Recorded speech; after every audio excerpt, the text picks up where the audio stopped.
NBC Sports welcomes you once again to Wrigley Field in Chicago for Game 2 of the National League Championship Series. The San Francisco Giants against the Chicago Cubs.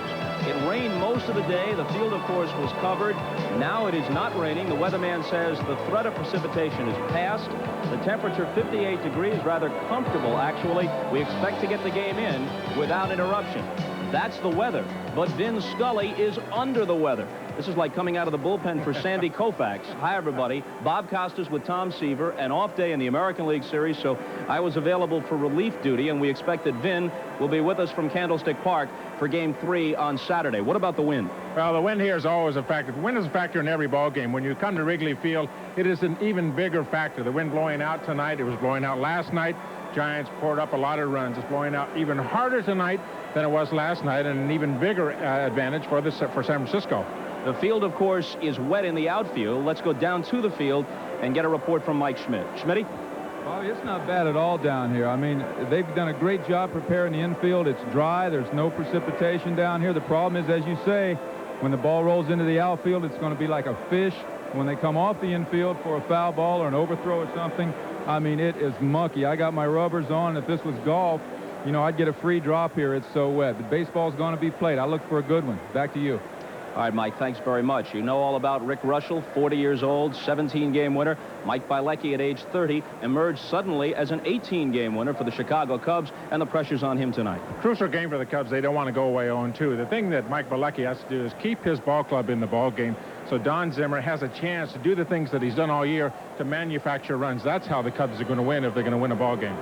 We'll come back, check the starting lineups, and have the first pitch from Wrigley Field right after this. Mitchell on the cleanup spot.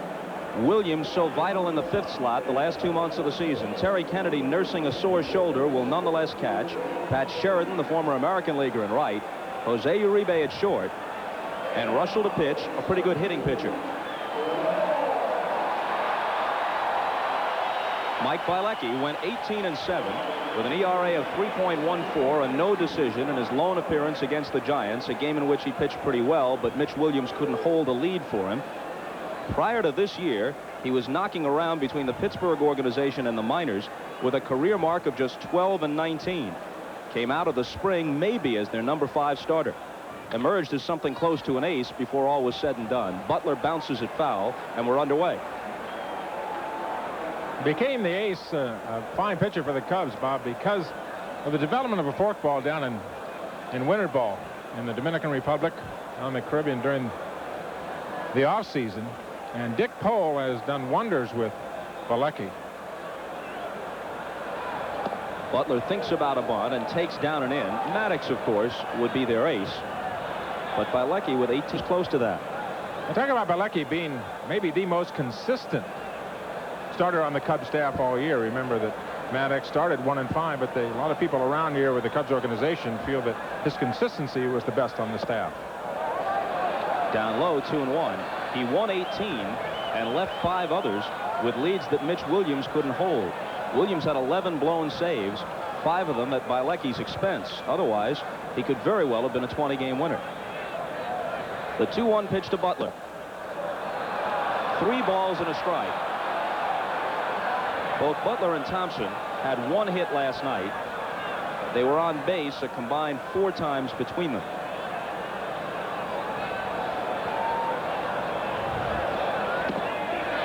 And there's the walk. There were only 9 games all year where Butler and Thompson were each kept off base for the entire game.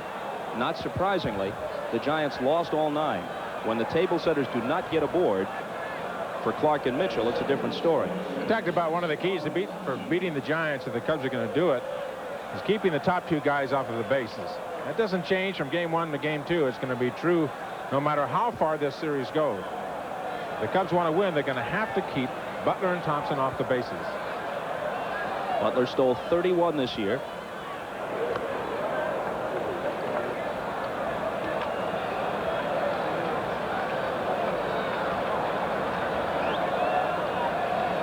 He was thrown out stealing, though, a rather high 16 times. So his percentage was only around 2 out of every 3, which isn't great. Not going as Thompson takes a ball. Another thing to consider, too, the Giants have stole 87 bases during the year. You see Bill Fahey flashing the signs. 87 times they stole bases and thrown out 54. Well, Brett Butler, of the steal attempts that the Giants made, Butler made a third of them. He's out there a little bit farther now. Bilecki has missed with 5 straight pitches. Make it 6. And Joe Girardi goes out there. And here comes Dick Pole, the pitching coach, to join the conference.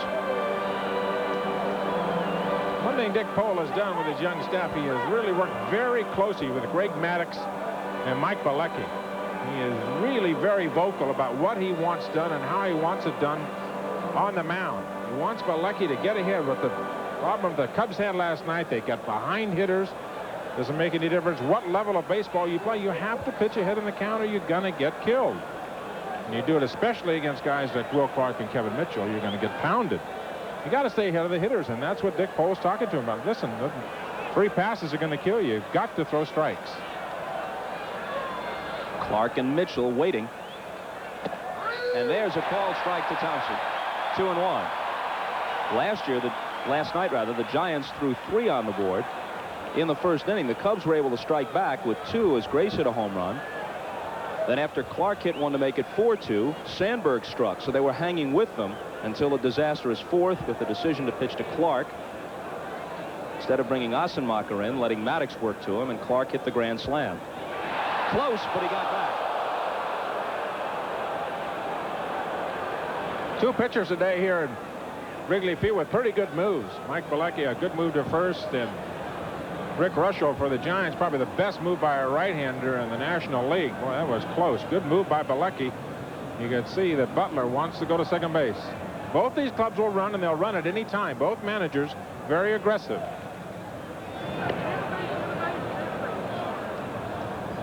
Wendell Kim is the Giant coach there.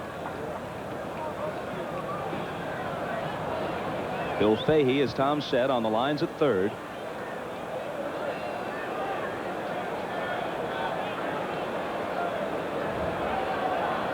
Bilecki's 2-1 pitch. The runner not going, and Thompson fouls it into the seats. The plate umpire is Bruce Fremming. Terry Tata at first, Jim Quick at second, Charlie Williams at third, Randy Marsh down the left field line, and the crew chief, the National League senior umpire, Doug Harvey, down the right field line. Harvey worked the plate last night and would be behind the plate again if it goes 7.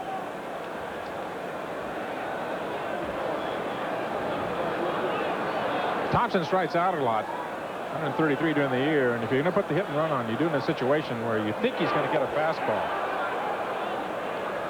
And Butler might be a straight steal there. Roger Craig put the hit and run on when the count was 2-1. Now 2-2. Possibility of a breaking ball, yet with Butler at first. They'll protect against a steal.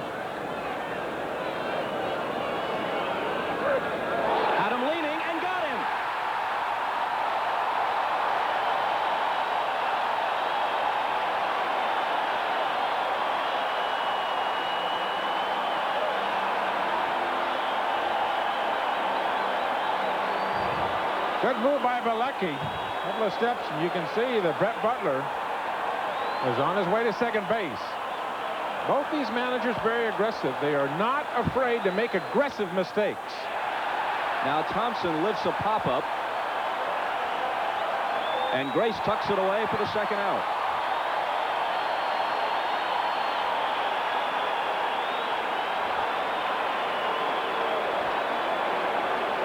One more look at the pickoff, and you'll see Thompson's right shoulder. He makes the little move, and then he can't get back.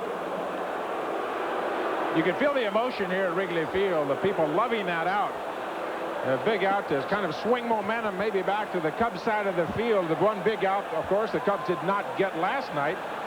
Was in Maddux with facing Will Clark. Here's a guy they haven't retired yet. 4 for 4 last night. Off-speed pitch inside. A lot of people critical about Don Zimmer letting Maddux pitch against Will Clark last night with the bases loaded, and I disagree. Early in the game, your #1 pitcher on your ball club, just the 4th inning. I think you let him go after him. The counter argument would be he'd already had 2 hits, one of them a home run off that pitcher. Both on fastballs. There's a sequence of bad pitches to Clark in a sense that he got fastballs to hit all night long. Maddox was trying to come in on him last night, left the ball right out over the plate. Ground ball foul. And there you can see the difference of what a meeting with a pitching coach would do. That the off-speed pitch. Clark got a lot of fastballs to hit last night. Every base hit he had last night, fastball. There you see the scouting report. Long swing, a beautiful swing he does have. Don't be deceptive or think that it's a slow swing because it's a long swing. Once he gets that bat head to the hitting zone, he has great bat speed. Outside 2-2. His 6 RBIs last night were the most in any postseason game since Bobby Richardson of the Yankees had 6 against the Pirates in Game 3 of the 1960 series, a series in which Richardson drove home a dozen. The 2-2 pitch.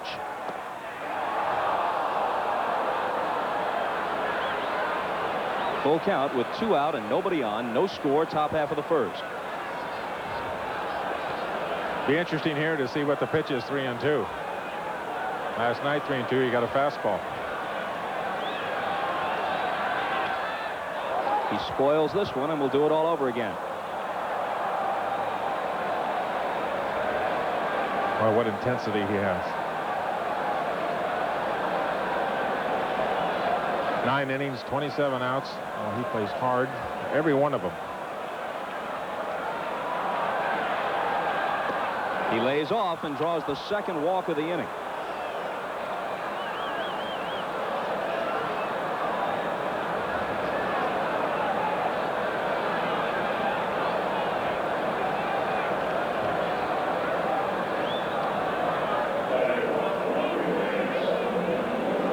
Bilecki set to face Mitchell, who went 2 for 5 with a 3-run homer. You know, of course, about the league-leading homer and RBI totals. Broke his bat, rolls it meekly to second. Sandberg virtually never kicks one. He throws him out. And the Cubs are out of the top half of the first. They get their licks when we come back. Trying to get even. Zimmer goes with Walton, Sandberg, and Smith. Grace in the cleanup spot. Dawson in right. Late season pickup Luis Salazar at third. Dunston, who had a big year after the All-Star break. Big second half, is the shortstop. Joe Girardi will catch, and Bilecki the pitcher. Rick Russell characteristically in shirt sleeves in what is really a surprisingly comfortable night. Walton steps in and lines the first pitch to left. It drops for a hit.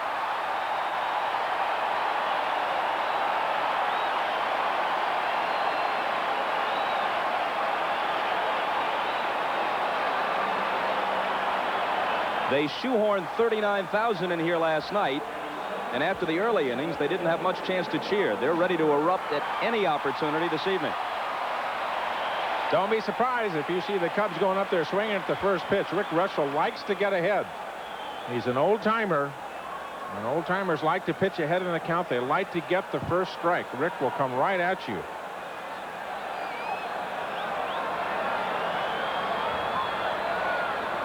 Maybe the best move in the National League to first base by a right-hander. Superb move. Only 8 stolen bases off him all year. It will negate somewhat Zimmer's running game. Instead of the straight steal, you might have a little bit more hit and run. Zim still has to do that. You just put it in a different form. Inside to Sandberg. Runners don't even try. Only 16 attempts against Russell. Chuck Cottier, the third base coach. 8 successful attempts out of 16, and that's in 32 starts.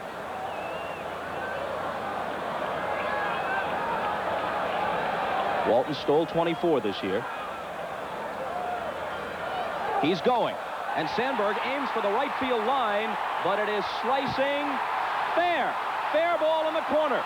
A run will score. Sandberg heading for third. In with a triple. 1-0 Chicago.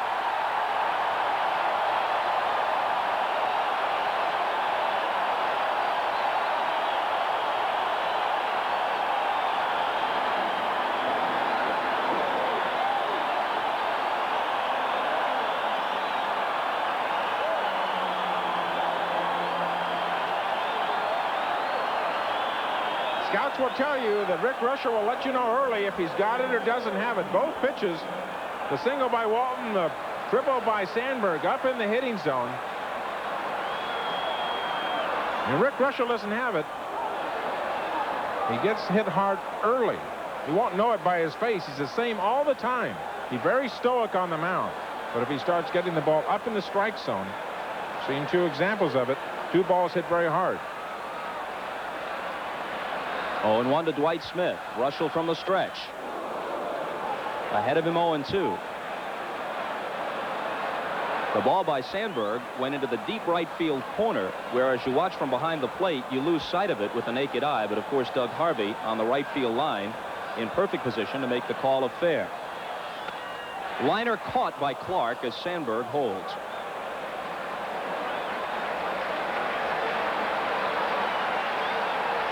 A little jam job by Dwight Smith, and they leave a runner at third base. Cubs were great at getting runners in. They left the fewest runners on base during the regular season. Rick Rusher will fool you, too. He'll pop the ball 90 miles an hour once in a while when he needs a strikeout. He can get it when he needs them. He may only have 5 or 6 of those fastballs during the entire game, and he'll save them for certain spots when he needs it. He threw one of those pitches right by Dwight Smith. The infield in with Grace at the plate. He burns San Francisco pitching to the tune of 386 during the regular season, then went 3 for 4 with a homer last night. Another foul. Ryne Sandberg at third has hit for the cycle in the series now. He had a double homer and single last night and a triple here in the first.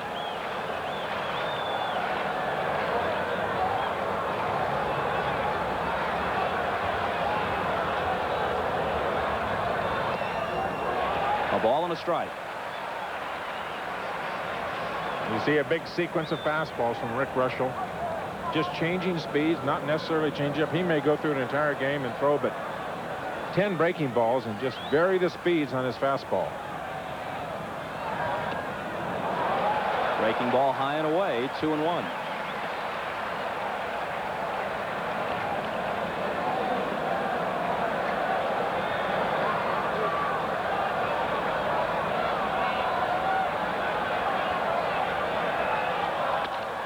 This will get the run home and maybe more. Way back in right and off the ivy. At least a double. Grace is content with that. 2-0 Cubs.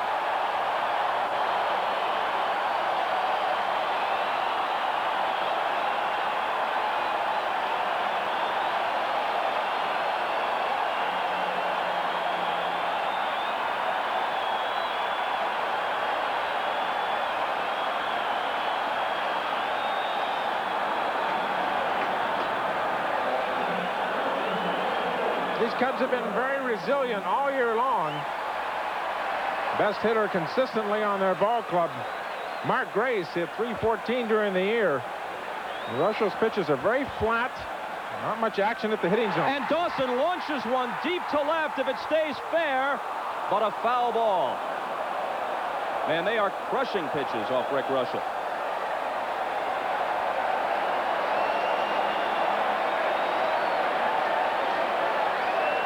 Dawson, 21 home runs during the regular season. You could see where that ball was. That right up by the letter C on his chest. Andre knew it was gone. There's no use wasting time running. You can go out, run those bases if it's fair. On the changeup, he was out in front 0-2. Wasting no time. Roger Craig gets Kelly Downs up in the bullpen.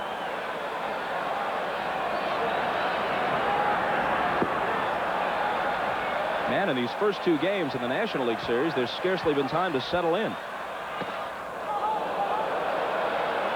1-2.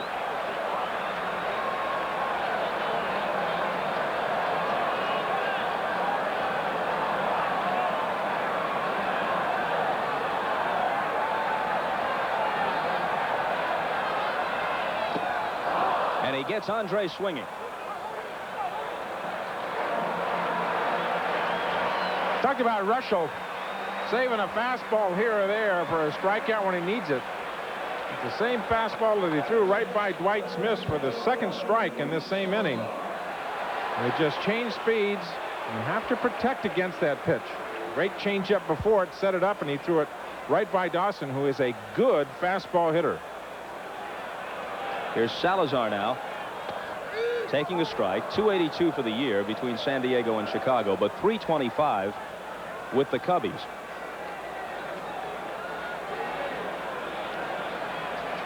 Two runs home in the first. Line drive left field that could produce a third. Grace being waved in. No throw. 3-0 Chicago.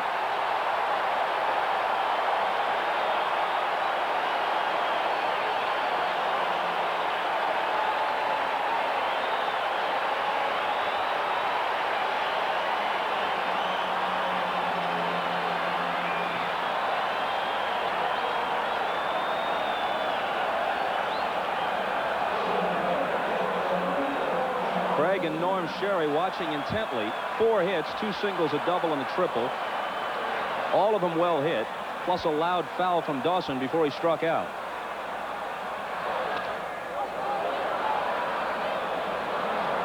That was the thing that really got the bullpen going, was a loud foul.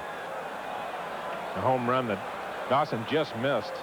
The only thing you notice, nobody's gone to the mound for the Giants. Not with a veteran like Russell. You know what you're going to get. He doesn't need help mentally out there. Dunston with another base hit. He may not need help mentally, but physically he might not be equal to the task tonight.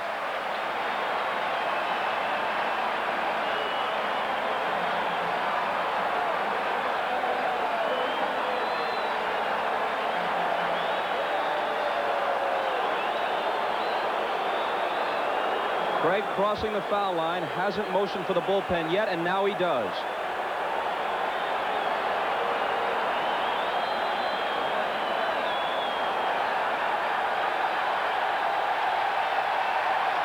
Russell's earliest exit in any game this year.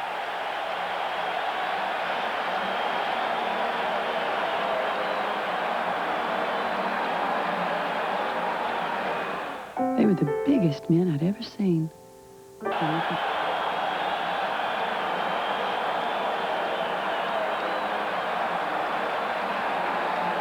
He had many great years in a Cub uniform, but he's the vanquished enemy tonight.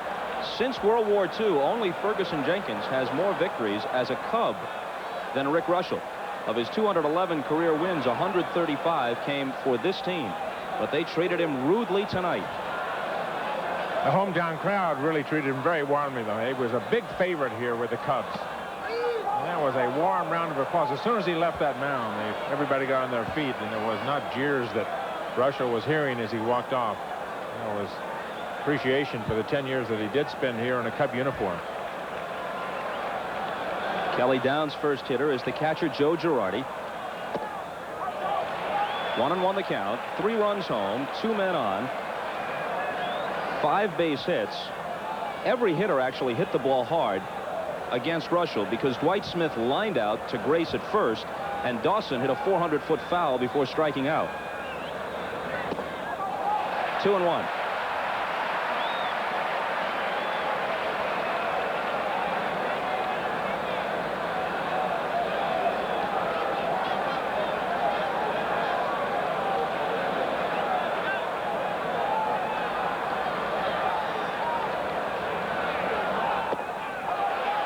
Three balls and a strike. Bilecki, the pitcher, next. Downs with a good arm. You see Bilecki in the on-deck circle. Not a very good hitting pitcher. Bilecki's got a great arm. Girardi, a high fastball hitter. They count 3-1. Fastball situation.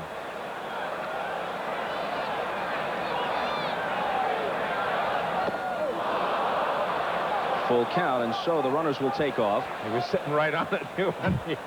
That wasn't a defensive swing you just saw. That was a 3-run home run swing. Salazar from second, Dunston from first. There they go, and here it comes. Ball 4, they're loaded up.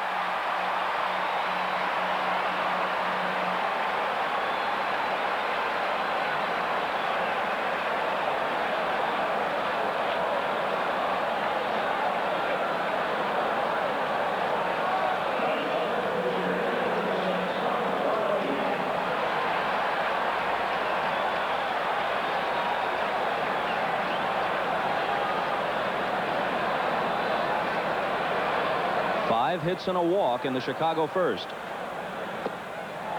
And a ball to Bilecki. Not much of a hitter, as you can tell.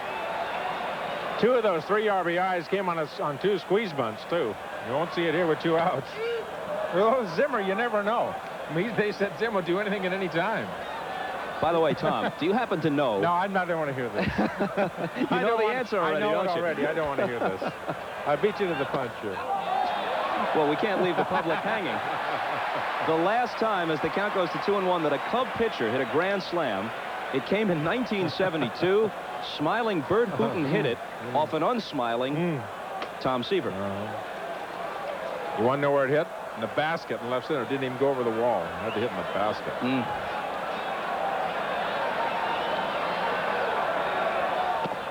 3-1.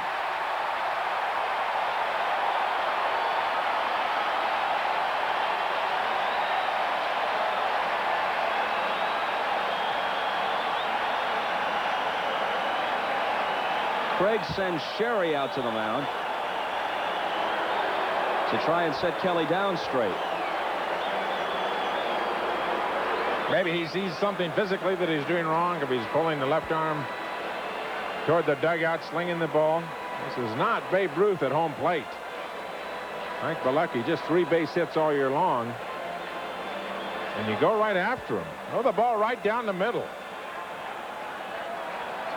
Kelly Downs has a great arm. You can see his eyes right on the target. Good position. Good release. Maybe holding on to the ball just a tad too long. In there with Bilecki taking all away. And now Craig is trying to get Kennedy's attention.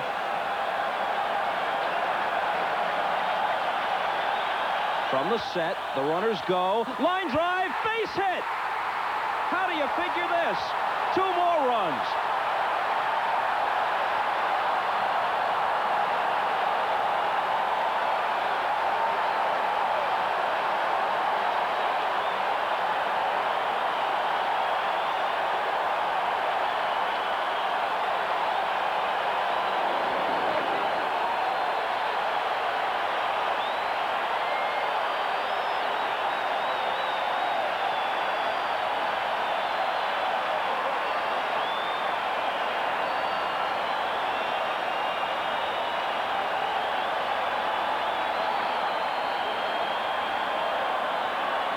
He's got to come in with a strike on 3-2. Go ahead, hit it. Bilecki says, I will.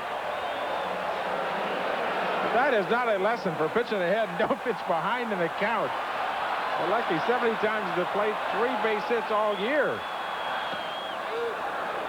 Walton started the ruckus with a single. The Cubs jump on Russell and Downs with both feet in the first.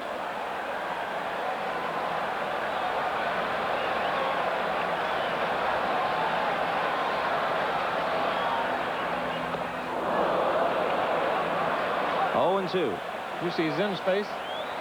Do you think he looked like he knew he was ahead 5-0? Look, he hasn't changed the entire game. Same as when it was 11-3 last night, I guess. Exactly the same. Meanwhile, he looks more like Lyndon Johnson every day. Broken bat hit softly into center. Butler charging, can't get there.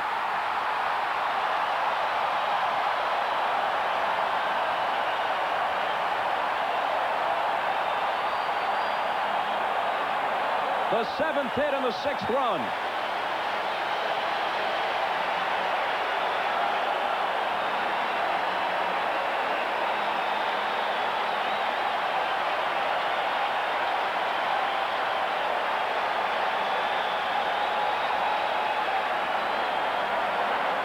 Second single of the inning for Jerome Walton. He doesn't hit it well. Most of the base hits by the Chicago Cubs in this inning have been hit right on the nose. Not too many cheapies. A little broken bat flare, especially with a wet outfield. There is no way that Butler could get there.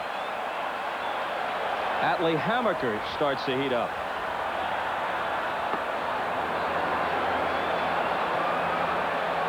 Walton at first with his 2nd hit of the inning. Bilecki at third. Sandberg, who tripled home the first run at the plate.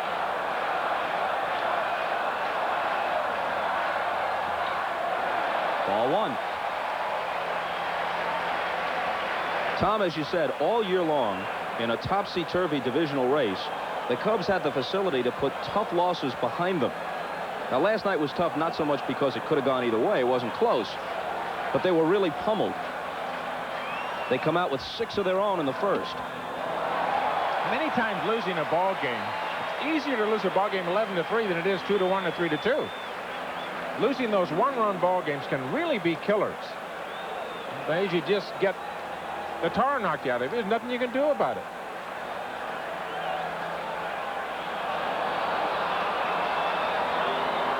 Probably the toughest loss of the year for the Cubs was on a Friday afternoon here with about 2 weeks to play in the season. They led the Cardinals 7-1. Cardinals came back and won the game. Pedro Guerrero had a late home run to the opposite field off Mitch Williams, and that brought the Cards to within a half game of first, and the next day the Cardinals led late. And the Cubs rallied. Salazar got the winning hit in extra innings, and they never looked back. And they won the next day as well. They've had great resiliency all year long. Here's the 2-0. Breaking ball doesn't swerve in quite far enough.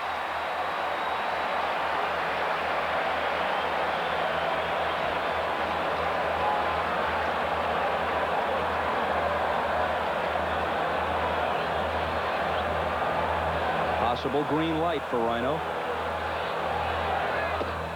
Ball 4.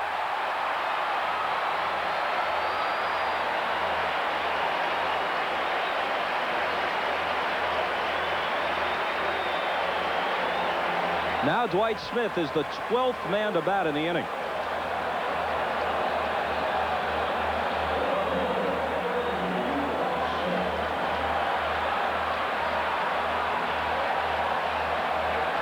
Six straight men have reached. Bouncing ball, Clark's got it. Puts a merciful end to it from San Francisco's perspective, but listen to him roar at Wrigley.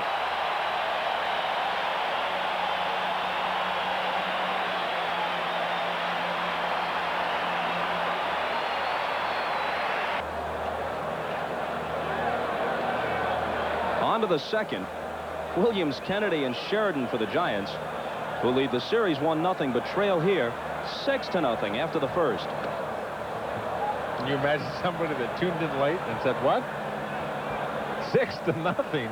Yeah. Cubs throw a Stan Musial up on the board in the first. Williams breaks his bat. Dawson glides over.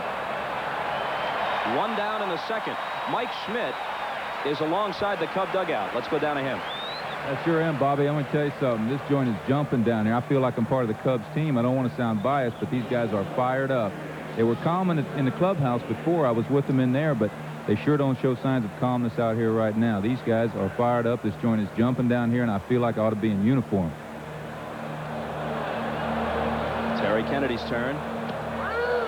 Breaking ball from Bilecki for a strike. Fremming inadvertently knocked the ball from Girardi's hand on the attempted return throw.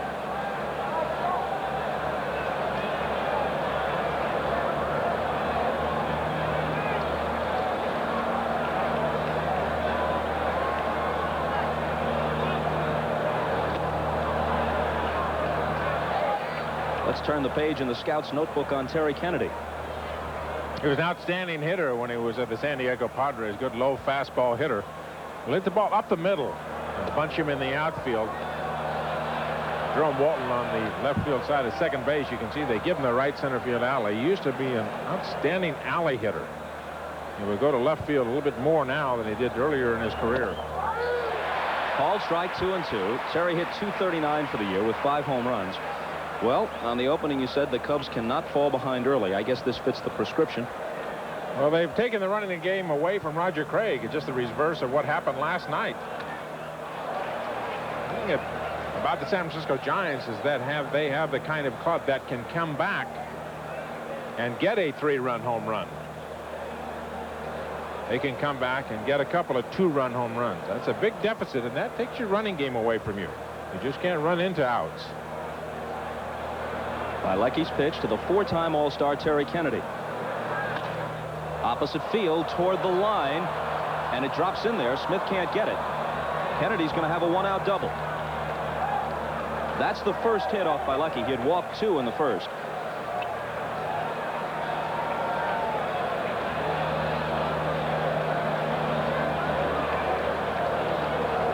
Kennedy 16 doubles during the regular season. You can see him going down that left field line. Now, remember, we had a lot of rain here. Rain in Chicago all day.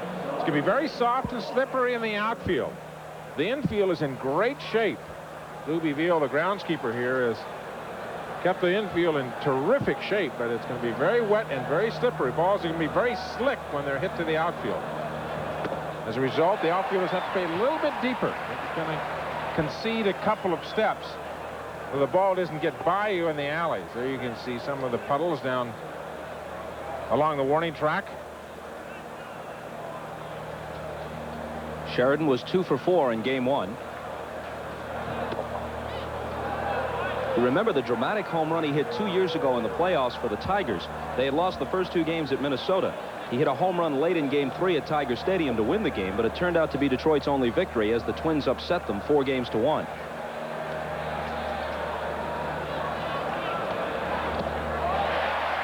One and 2. Good splitter by Mike Bilecki.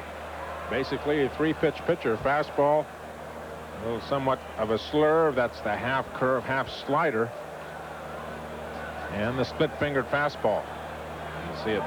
There's a lot of down action on it at the hitting zone. 1-2 pitch fouled off. Sheridan also had a pinch hit home run for Kansas City against Toronto in the 1985 playoffs. So he's had some postseason success.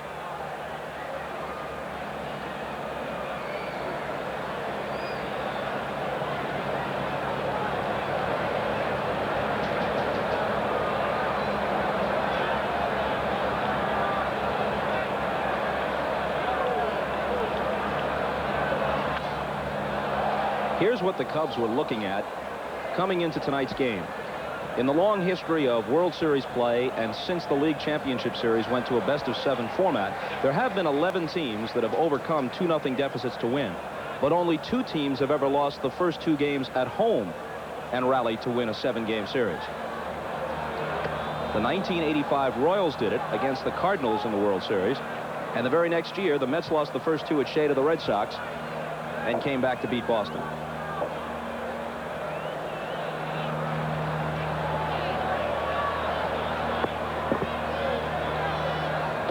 Struck him out.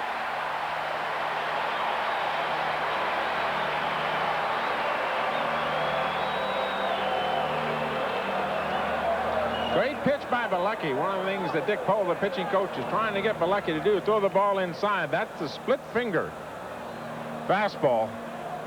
Great down where you see that Sheridan goes right over the top of it. Great late movement on that pitch. One of the things that Dick Pohl is trying to get Bilecki to do is establish that he will throw the ball inside. So many young pitchers want to keep the ball on the outside part of the plate and never establish inside where the hitter has to protect the inside part of the plate. You can see there's another pitch on the inside part. He wants to go into it. Here the slow-mo of the split finger, and you can see right at the hitting zone the great downward movement on the pitch. Sheridan right over the top of it. With 2 out and a man at second, the pitch to Uribe. One thing that the Cubs did not do well last night, I don't think Maddox did very well, did not establish inside. The kind of power that the Giants have, you can't let them dive out over the plate. And if you're going to throw the ball inside, you got to throw from the edge of the plate in. If you're going to make a mistake, you make it in toward the hitter, not out over the plate. Down low, 2-1. Bilecki 18-7 for the year. Won 10 of his last 12 decisions. He'd been plagued by back problems the past couple of years and was made available for very little from the Pittsburgh organization, just a minor leaguer in exchange. Great deal by Jim Fry, as it turned out. Here's his 2-1 pitch. One of the things about Bilecki when he was in the Pirate organization, he said originally when he was over there that he had great stuff. They thought he was going to be a great pitcher and a good view of an outstanding fastball, but he had those back problems and he kept them to himself. And they thought maybe it was just his arm that was deteriorating, but it was the back problems that was causing a lack of effectiveness. The count is full. Kelly Downs, the pitcher, on deck.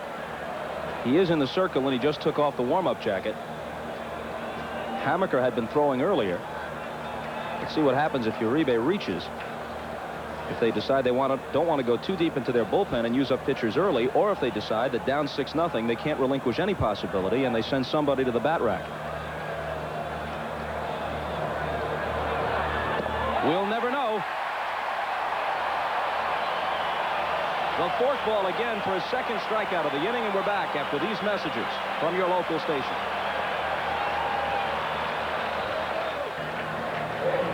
Here's Dunston eyeing Terry Kennedy as Terry led away from second with 2 out. Then as the last batter strikes out, Zimmer counseling Dunston. Zim had told me earlier in the year, Tom, as we move on to the bottom of the second and Grace takes a ball, that Dunston has a tendency to drift out of position at shortstop. Well, I think in that situation, Terry Kennedy is not going to be going to third. He does not have good speed. You look at Zimmer, you saw Don Zimmer, you saw him point the finger. I would guess, that's a guess, I would say he's pointing to the scoreboard. Look at score 6-0. Kennedy's not going to go anywhere. Play back, prevent the single. Toward the hole, but to his left, Thompson, and he can't come up with it. Probably scored a hit. And if so, Grace's 5th of the series. Let's find out for sure about that Zimmer-Dunston conversation. Here's Mike Schmidt. Well, Tommy was exactly right, Bob, when he said, when he was talking about Sean. Sean was bluffing Kennedy back, and with Uribe up and the outfielders playing shallow, he was disappointed that Sean was giving up the bloop single over his head by bluffing Kennedy back. Like Tom said, Kennedy wasn't going to score on a short base hit anyway. Thanks, Mike. A pitch outside to Dawson, who hooked one just foul down the left field line in his only at bat and then struck out.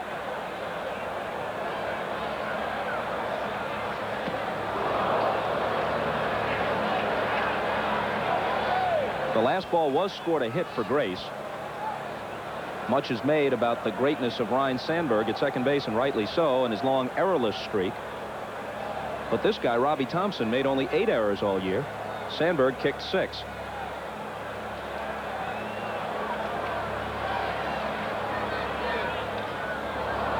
One and 2 to the Hawk.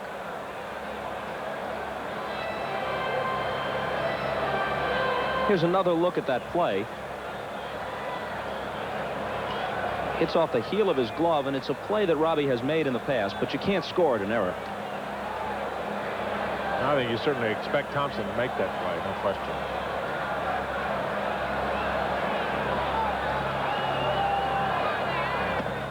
Second time Dawson has gone down on strikes. As Grace stands at first with 1 out, it's worth noting that the first basemen in this series are a combined 9 for 10. Grace is 5 for 6. Clark is 4 for 4 with a couple of walks. Grace has 1 homer. Clark has 2. Down talking to Don Zimmer before the game, he was talking about Will Clark. He says, you know, it's all right if he makes an out.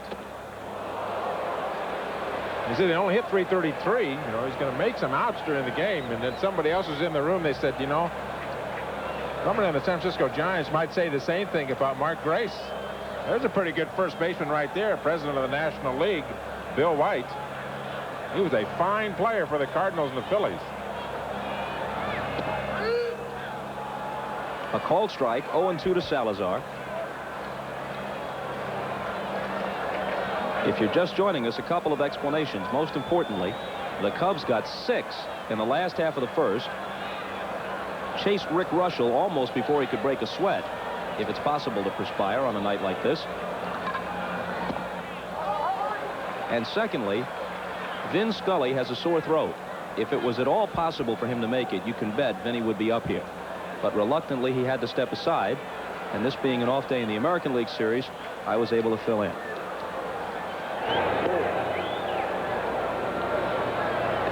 Looked for a while as if it would be a moot point because we weren't sure if this game would be played. It was raining throughout the day, stopped about 7 o'clock, 6:45, and the weatherman says no rain expected during the course of the game.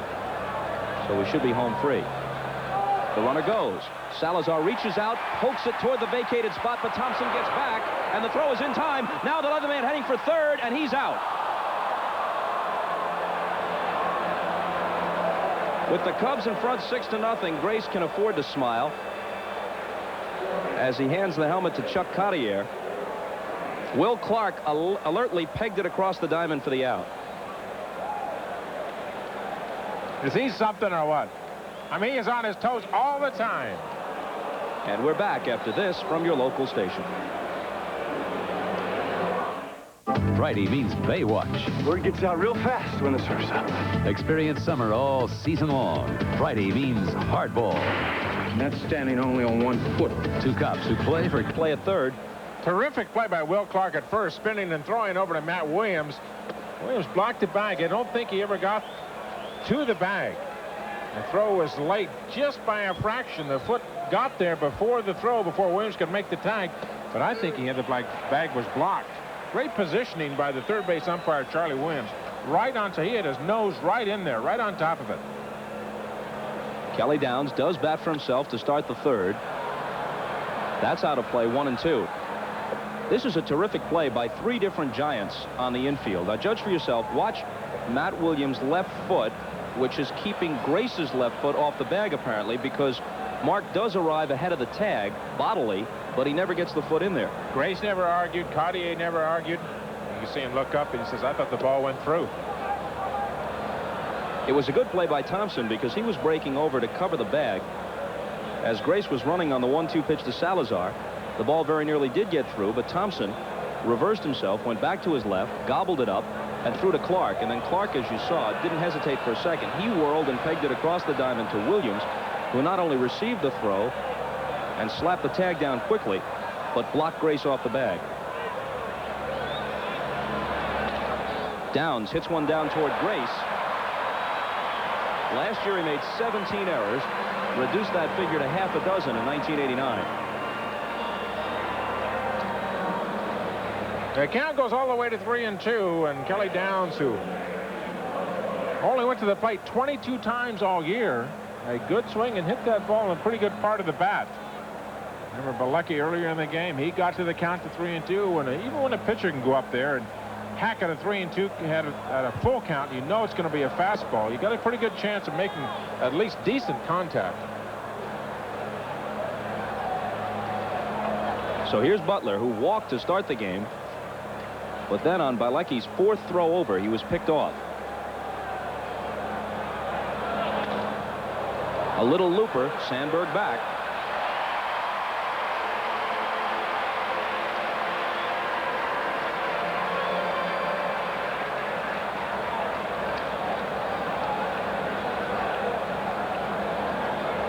Here's the scouting report on Robbie Thompson, who, as Tom noted, struck out 133 times. Now, for a guy who is supposed to be a good bat handler, number 2 hitter, a guy you can hit and run with, that's a very surprising figure.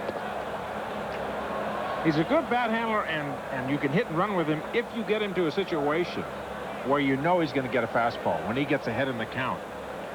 A good power. Led the National League in triples. Good speed. But he does strike out a lot. A little unusual for a number 2 hitter to have that high strikeout ratio. What Roger's been able to do is to get him in the situation where he thinks he's going to get a fastball. You know what I love about some of these scouting reports? They say doesn't handle the slider down and away very well. Who does? I know. And not many that do. I think you're lucky if you be able to count them on one hand. Well hit to center field. Walton turns, retreats to the track, leaps and makes the catch against the vines.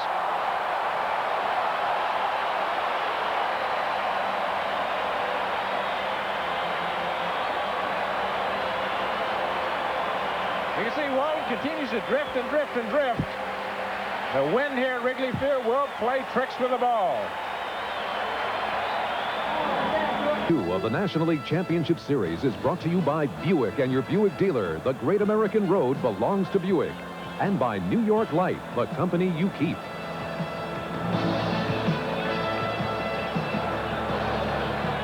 Kelly Downs works to Sean Dunston as we move to the bottom of the third. Let's watch Jerome Walton's catch off Robbie Thompson one more time. Walton had a ball in a game last night right about the same place at this ballpark, and he missed it. He thought he had it last night. The wind blowing out, the ball would just continue to carry and carry and carry. The thing is for the defensive outfielders not to give up in the pursuit of the ball. They got to keep after it and after it, especially when the wind's blowing out. Another look from the camera down the left field line. He missed it last night, made it tonight. 2-2 to Dunston, who had a single in the first inning in which the Cubs sent 12 men to the plate, scored 6 runs, got 7 hits and 2 walks. Russell was chased. Now it's Downs, and the count full to Sean, who hit .278 for the year with 9 home runs.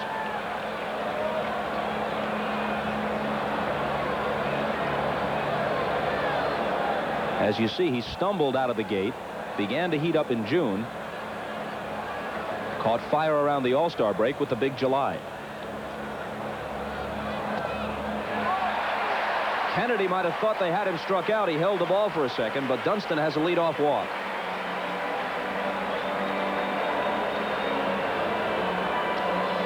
As you know, Tom, because you were here last night with Vin, the Goodyear Blimp Enterprise is piloted by Captain Drew Marshall, and it's based in Pompano Beach, Florida. Did they go back last night? I don't think those dirigibles can move that quickly. I don't think they can get home for a late snack. Can't get home for dinner? Amazing thing about Dunston walking, because he just does not walk. In '88, he had only 8 unintentional walks. He's improving. He had 15 unintentional walks this year. He's running on the first pitch. Here's a pitch out. The bat is thrown and nearly decapitates Downs, and Dunston is safe at second.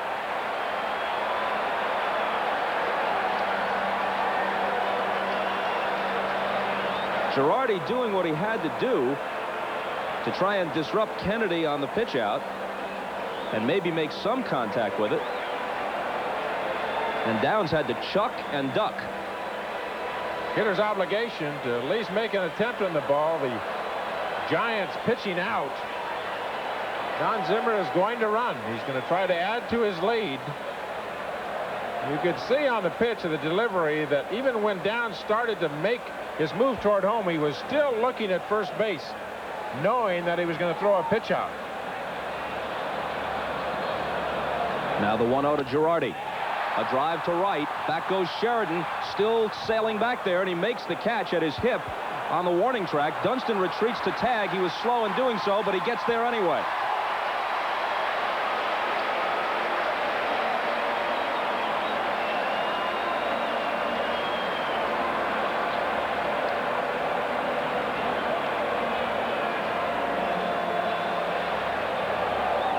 But no outs like that, you think the ball's going to be caught, you go back and tag up. You can see Sheridan. Now remember the rain. The footing is not so sure in the outfield. It's very slippery. With 1 out, you're going to go about halfway. Well, Dunston with no outs had to go back and tag up. No outs, and you think the outfielder's got a good shot at the ball, you go back. So you get to third base with less than 2 outs. Now remember, Mike Pilecki, coming to the plate, already had 2 squeeze bunts during the season for Don Zimmer.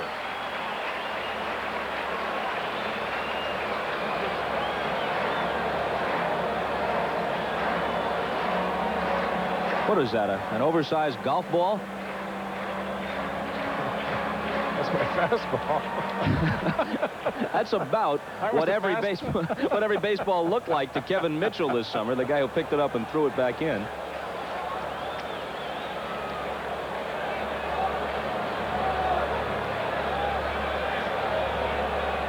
Pilecki, an .043 hitter for the year, 3 hits and 70 at-bats, singled home 2 in the first.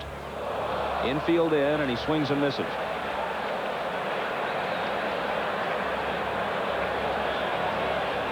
Six 0 Chicago. We're in the third.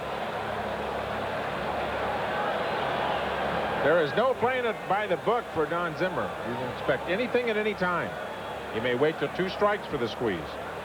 That step off comes from The bench relayed to Kennedy. They're trying to pick up maybe an indication to see if possibly Bilecki turning around, might be squaring around. Is Dunston giving it away at third base?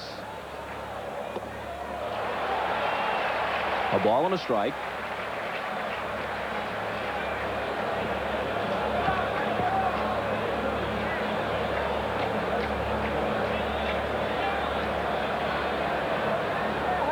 Kennedy peering in at Craig. Dunston at third with one out. A safety squeeze. He bunts it out in front, and Dunston's going to be able. Now he's sprinting for the plate. He is out of there. He bluffed as though he was starting back. Downs made the throw to first to get Bilecki. Then Dunston broke for the plate, but Clark threw home to get him. Here it is again, the safety squeeze. Dunston dancing down the line. Now he holds, and Kennedy indicates to Downs throw to first. Then he breaks for the plate. Clark whips it home. No slide. And Kennedy, with the quick turnaround and tag, gets Dunston. Bruce Fleming at home right on top of the play. Kennedy made a good play in a sense. He got his left shin guard back, and Dunston never got to the plate. Here is Will Clark, who, regardless of the score, just keeps on smashing the ball. Another base hit for him. He hasn't been retired. He has 5 hits and 2 walks in 7 plate appearances. 5 hits and all on fastballs. Here another look from the perspective of third base. Dunston following Williams down the baseline as soon as he sees the throw by the pitcher to first base, trying to sneak in. A good play by Kennedy behind the plate. It's a read play by Dunston, and he was able to come relatively far down the line because, as you say, Williams is charging to defense the bunt, so there's nobody back there covering third. He stayed just about even with Williams. Mitchell lifts one to deep left center. This may get out of there, and it does. Almost to the back bleacher fence. Clark and Mitchell combined to dent Bilecki for a pair of runs, and it's 6-2.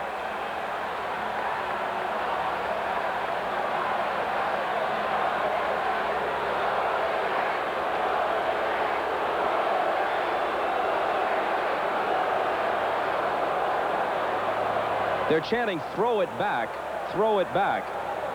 which they haven't done yet.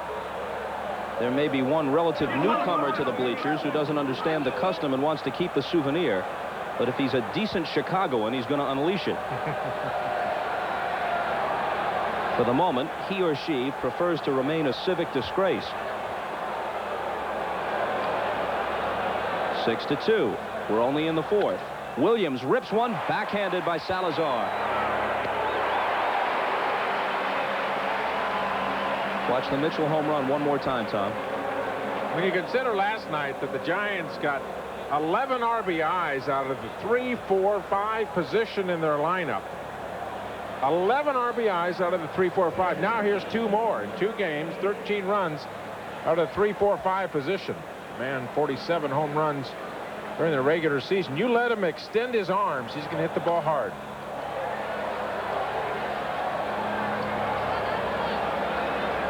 On 1 to Kennedy, who doubled to left, his only time up. A single by Clark, who has 5 hits in the series. A homer by Mitchell, who has 3 hits, 2 of them home runs.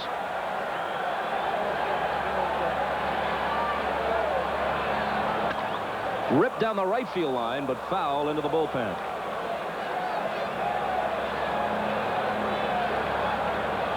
Not much foul territory here at Wrigley Field. It'll be quite a change when we go to game number 3 in San Francisco. A vast amount of territory at Candlestick Park. You can see right down the left field line. I mean, that's just a matter of inches. Fair territory. Fleming punches Kennedy out. 3rd strikeout for Bilecki. During the course of the year, the Giants hit at least 10 home runs against every other team in the National League except the Cubs. They only managed 5 homers against the Cubs. Clark didn't hit a single one. Mitchell hit 2. Well, they've got 4 home runs between them, Mitchell and Clark. in a game and a half so far. If they were saving up during the year. Sheridan lofts one to right center field. Dawson and Walton, and it's the center fielder Walton for the catch. So Bielecki retires 3 in a row after the 2-run homer by Mitchell. The Giants stir in the 4th. Top of the order in the bottom of the 4th. Walton, Sandberg, and Smith. Jerome has a pair of singles and a great running, leaping catch in left center.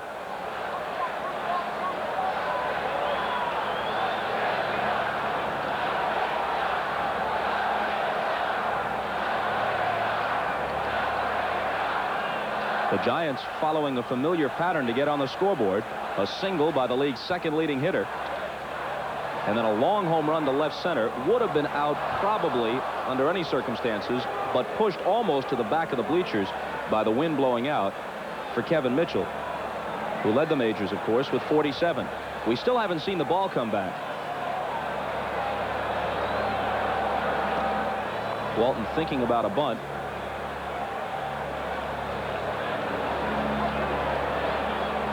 This fella in the middle with the blue sweatshirt is apparently the culprit.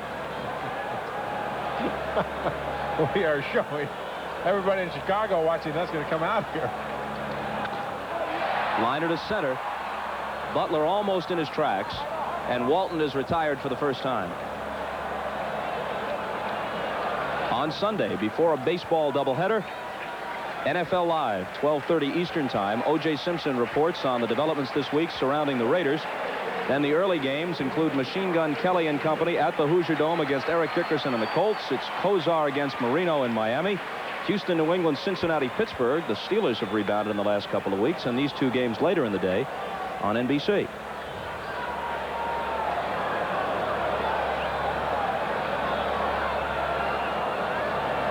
Sandberg has tripled and walked. Hop to the right side. Clark for a look. Into the seats.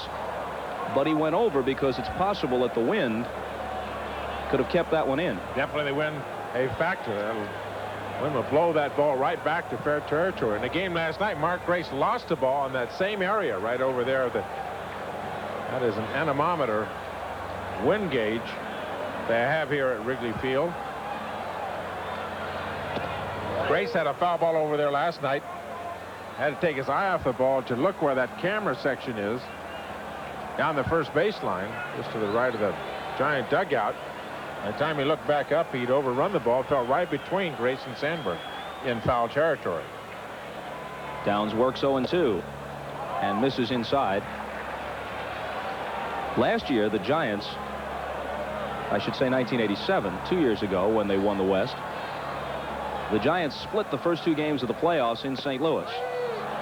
Called strike 3, and Sandberg's retired for the first time tonight. 2 down in the 4th.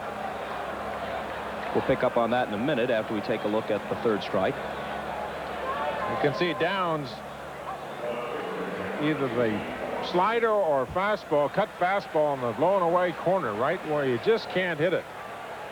Ryan Sandberg, every base hit he has had in the series so far on a fastball. Same with Will Clark. He can hit a fastball from anybody. 0-2 to Smith, who made 2 of the 3 outs in the 6-run first. So in '87, the Giants split the first 2 in St. Louis. They go to Candlestick and win 2 out of 3, but then can't score a run. Whoa! Smith is sent sprawling. They can't score a run off Tudor and Cox in the 6th and 7th games in St. Louis, and they wind up losing the series in 7. So those who remember that, still on the roster from a couple of years ago, won't be satisfied coming out of here with a split. A message pitch or not? A little message pitch that we will pitch inside. The Cubs already with 8 hits, 6 runs. They don't want hitters diving out over the plate. One of the most difficult things, especially the young pitchers, to try to get them to pitch inside. They're afraid of hurting somebody, afraid of hitting somebody. And if you want to pitch on the outside part of the plate, you have to make sure that the hitter will know that you'll pitch inside, so he has to protect that part as well. 3-2 pitch, grounded foul. Another factor, not for all pitchers, but for those who played college ball, and an increasing number of major league players do have college experience, they let you use aluminum bats, and it's not as productive to jam hitters when they're using aluminum instead of wood. Very often you can get on their fists, but they still hit it with some authority, and you don't get the positive reinforcement for that pitch. Ground ball, fair, extra bases. Smith rounds first. Sheridan picks it up along the line. It's a 2-out double.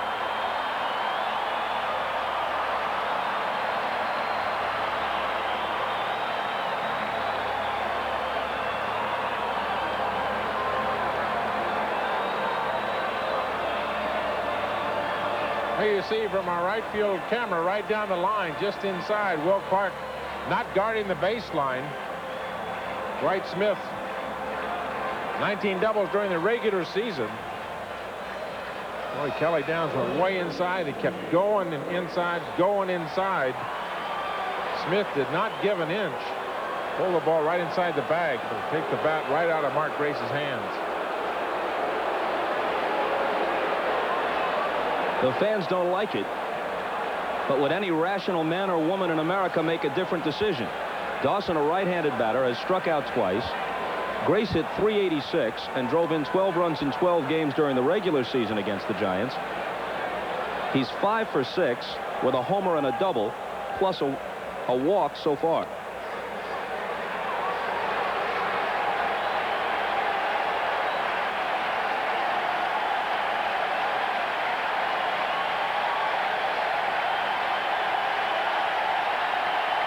A big hand for the Hawk, a real favorite here in Chicago. This started in '87 when he was the MVP and hit the 49 homers, bowing as if in the direction of a holy man.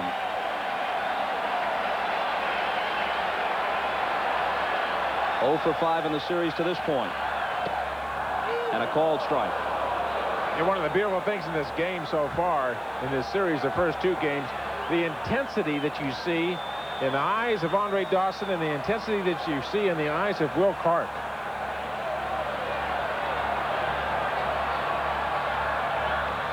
Check swing foul, and he's behind on the count 0-2. He's the only man on either team to start both games and to be hitless at this point.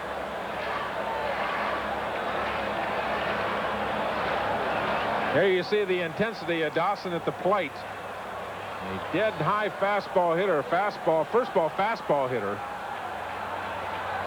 He does not walk much. He will go up there hacking.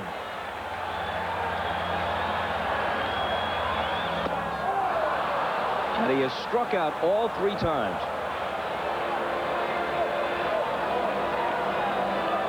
Without any help from the Hawk, the Cubs lead 6-2. Game 2 of the National League Championship Series is brought to you by Nike, who reminds you to just do it.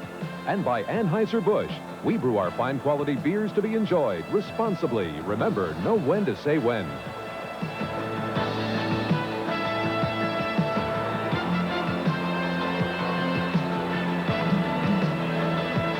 Looking to leave Wrigley and head for Candlestick with a split.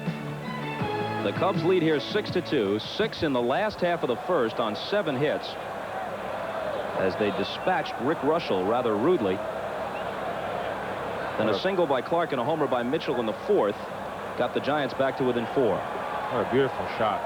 That is a great shot of a beautiful ballpark. Many people thought when they put the lights here at Wrigley Field that it would spoil everything. They've protected the vista as we look out from behind home plate here out towards center field. You don't see any light standards, and the architecture that they've used on the lights is terrific. It goes right with the ballpark, and you really have not lost the flavor. You can see that's the way it looked forever, just like that. A liner by Uribe and a base hit to open the 5th. Bilecki actually pitched the first official night game at Wrigley Field. Sutcliffe drew the honor on a Monday night. Remember, Phil Bradley hit the leadoff homer against him for the Phillies, but the game was washed out before it became an official game. And then the next night, Bilecki got the ball against the Mets. Nobody throwing in the Giant bullpen, although Hammaker got up briefly during the carnage in the first inning. So Downs comes up again, the second time he's batted. Roger Craig will take another run. Certainly Downs in the bunt situation. He gets it down. Grace makes the play. He'll tag him. Successful sacrifice.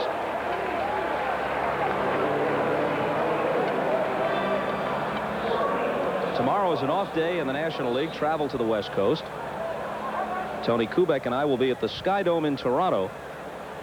And the Blue Jays will look to Jimmy Key to try and get them back into that series against Storm Davis.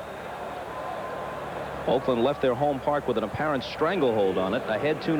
Well, they're playing like the 27 Yankees, aren't they? They're playing good all-around baseball, pitching, power, base running. How about Ricky Henderson? He's been dynamite. Butler with a walk and a pop-up.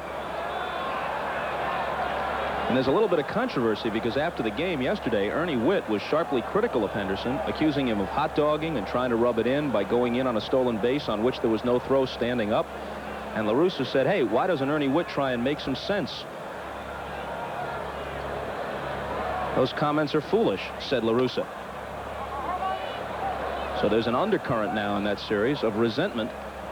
And, of course, the Blue Jays have a lot to be uncomfortable about, because not only have they lost the 2 games, but they have been soundly beaten. They did have the 3-1 lead behind Dave Stieb early in Game 1, but after that they've been dominated by a team that was heavily favored to begin with.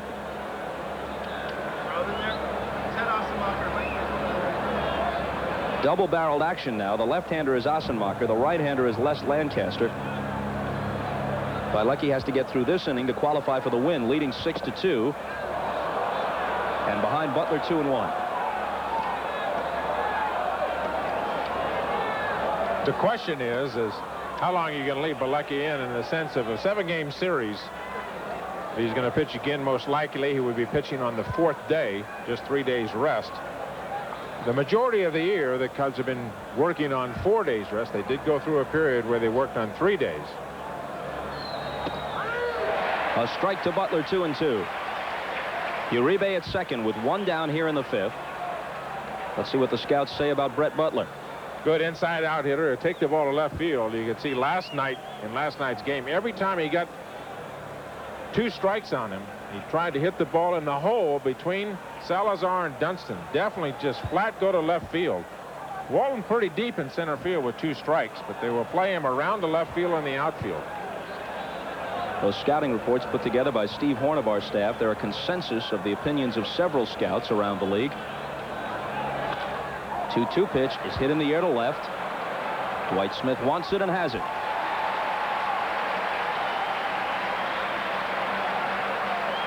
Down 6-0 at one point. The Giants trail 6-2 as they bat here in the 5th, and it's worth noting that they've had several stirring comebacks this year. The 2 most notable, they were trailing at Cincinnati on the 4th of September, 8-0, and came back and won 9-8. Against the Dodgers on the 20th of September, they were down 7-0 and beat LA 8-7. So there's a precedent. More than one, to be sure. What about the game when they got way behind? They took Will Clark out and put Mike Logge, and he had a couple of home runs. Championship teams will do that. Both the Cubs and Giants have done it all year long. Thompson's 0 for 2, and that one came back and got the plate umpire, Bruce Fremming. He'll shake it off.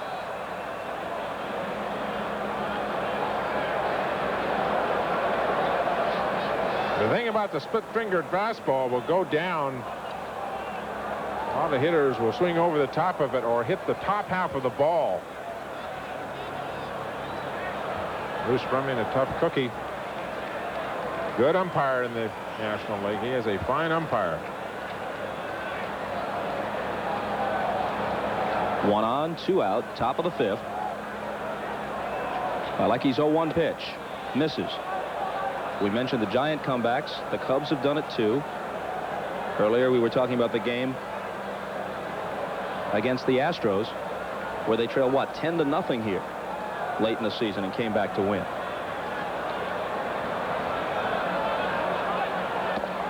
Swing and a miss, 1-2. Cubs won in some amazing ways too. Doubled in extra innings by Les Lancaster. That was against the Giants. Grand slam home run by Mitch Williams. They did it in all kinds of ways.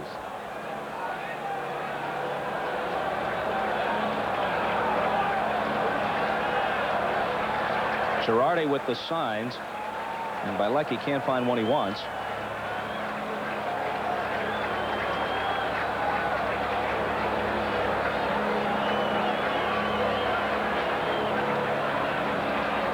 And now they're going to talk it over. The game you mentioned where Lancaster got the hit in extra innings was probably the best of the 12 games during the regular season between these two teams. The Cubs were down 3-0 here in the 9th against Steve Bedrosian. They tied it with 3 runs on 4 hits and an error, and then Zimmer let that man Lancaster bat in the 11th with 2 out, and he delivered an RBI double off Randy McCammon.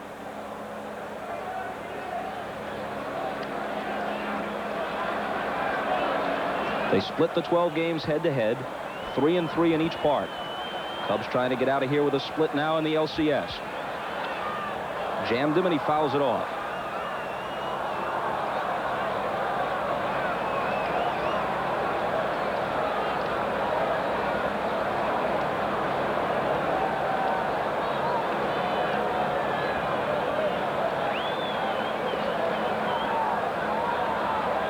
Will Clark on deck.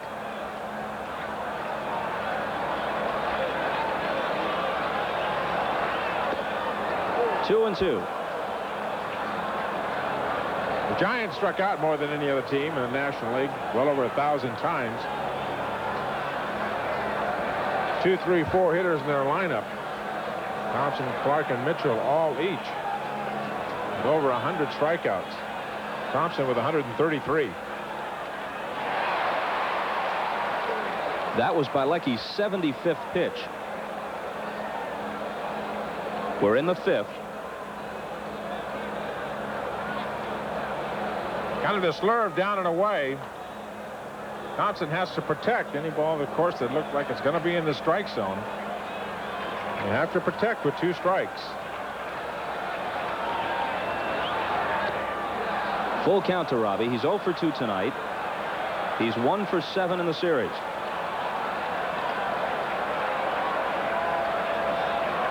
Don't want to manufacture problems. As we talked about before, you've got to keep the 1 and 2 hitters for the Giants off the bases.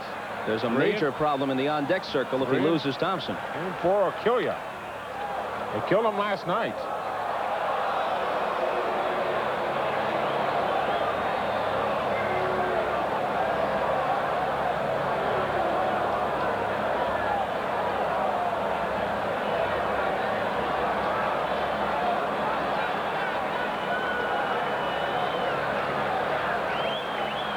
Bilecki has the one he wants. Another 3-2 pitch.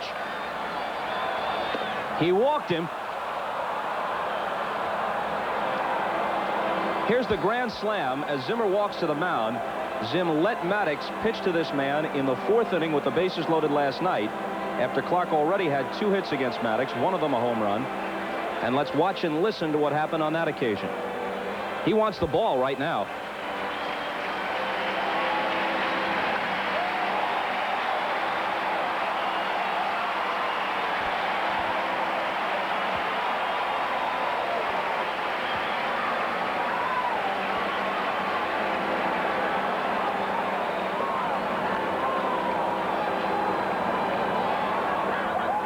Now Zimmer's going to do what he didn't do last night. He wants Assenmacher.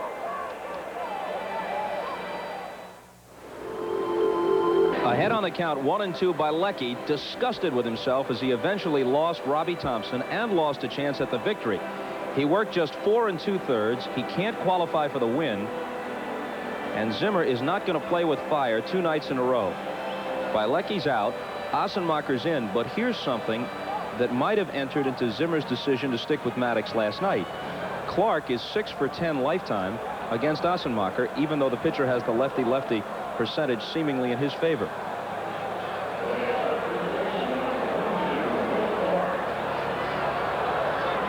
Well, Bilecki had good reason to be upset, walking Thompson on a 3-2 pitch.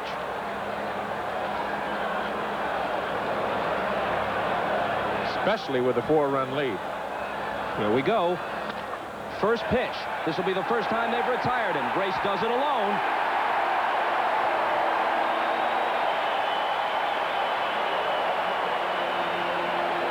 Zimmer explaining his thinking to Bilecki. And you can't argue with the results. Still 6-2 Cubbies. Well, I guess some would say, Tom, that Zim went more by the book that time, and it paid off. But he's so unconventional. He says, I'm not sure who wrote the book. I haven't read it for sure. And I'm reminded of what Bobby Bragan, the old Braves manager, once said about percentages, scoffing at them. He said, let's say you've got one foot in an ice bucket and the other foot in the oven. According to the percentages, you should be perfectly comfortable. So I don't care about percentages.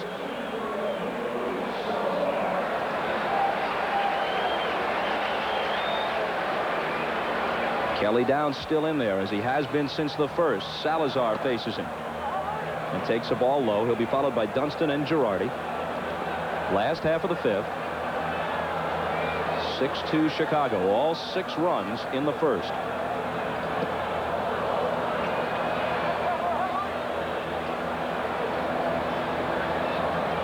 Sutcliffe, the Game 3 starter at Candlestick, and now it appears a virtual certainty that he'll be opposed by Mike Lacasse rather than Don Robinson.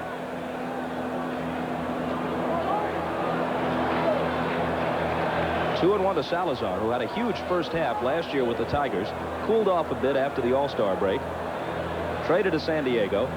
Then he and Marvell Wynn were swapped over here just before the deadline to be eligible for postseason play. He falls away from it, but Fleming calls it a strike. Jimmy Fry made some key trades here for the Chicago Cubs over the winter. The Mitch Williams trades, when we look at a replay of the last pitch when he traded Rafael Palmeiro to the Texas Rangers and picked up Mitch Williams, which really changed the entire complexion of the Chicago Cub ball club.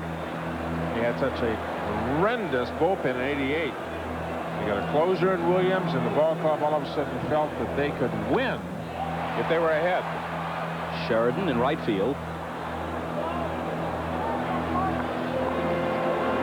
Another reminder, Sunday afternoon before baseball at 12:30 Eastern Time, NFL Live. OJ out in Los Angeles this week talking with Art Shell, the new Raider coach, first black head coach in the modern history of the league. He'll have a report, then it's followed by those games, plus a couple later in the day on NBC.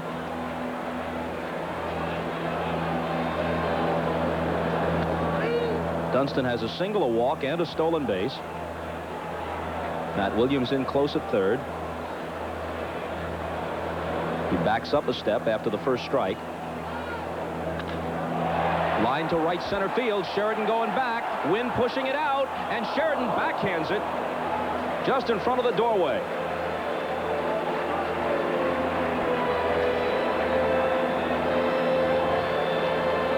Good play by Pat Sheridan in right field. You can run out of real estate very quickly in the alleys here at Wrigley Field. The condition in the outfield with the rain, it's very slippery. The footing not exactly sure. You can see Sheridan just checking the warning track to make sure. And after that warning track, it's ivy. Also a couple of steel doors out there that you can run into. There's a batting cage underneath those right field bleachers that the hitters were using before the game today. In the rain, they didn't hit on the field, of course. 368 into the alleys, 400 to dead center, deeper down the lines than in the newer cookie cutter parks. 355 to left, 353 to right. I like that. Cookie cutter parks? This, ladies and gentlemen, is a real ballpark. Not a multi-purpose stadium, not an assembly line job. Kelly Downs makes very quick work of the Cubs in the last half of the fifth, sets them down in order. It remains a 6-2 game, and we're coming back. On to the sixth. Ossenmacher, who threw one pitch after relieving Bielecki, and got Clark to bounce out to Grace to end a threat in the fifth, will face Mitchell, Williams, and Kennedy. You know, last night, Zimmer in the post-game press conference said, I went to the mound and I asked Maddox the right questions. I said, how do you feel? He said, fine. I said, can you get him out? He said, yes. I left him in. I don't think he really asked Bielecki very many questions other than, does a shower appeal to you? I mean, once burned, twice smart. He made the move before he even got to the pitching mound. I don't think Zimmer's happy to see Kevin Mitchell walk up there leading off the inning. as opposed to maybe hitting 4th or 5th in this inning. Against this Giant ball club, you are not out of the woods when you're up just by 4. You know, you look at Mitchell's numbers, and any way you slice them, they're fantastic. But the one that's overlooked, everybody talks about the 47 homers, the 125 RBIs, major league leading figures, the 1-1 pitch to him.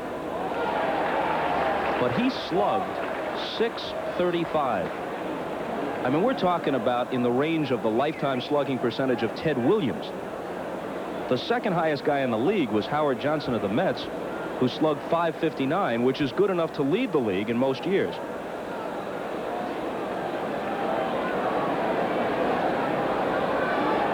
Two and two.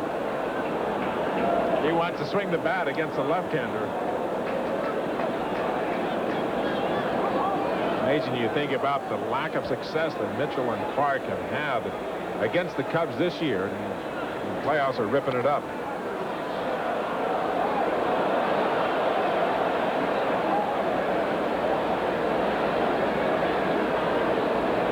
Bilecki broke his bat, getting in on him and getting him to roll to second to end the first. But then he took Bilecki deep in the 4th to the bleachers in left center. You can see the grimace on Mitchell. And after the home run, he came back to the dugout, and we didn't know if it was something that on a high five, maybe he strained his elbow. He was throwing okay when he wound up for defense, but he touching his right elbow as if in the swing he's having some pain of some sort. There you can see his hand came right off of it there. I think that got a Cubby retreating into the dugout. His right hand came right off the bat there. He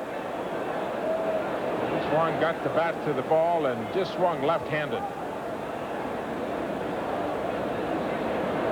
Here you see the swing. Now watch the right hand come off. See the right hand just come right off the bat. He strained something in that right elbow. And he hangs in there at 2 and 2. Now here's the shot from our director Andy Rosenberg. This is after the home run. See him flexing that arm and holding the elbow.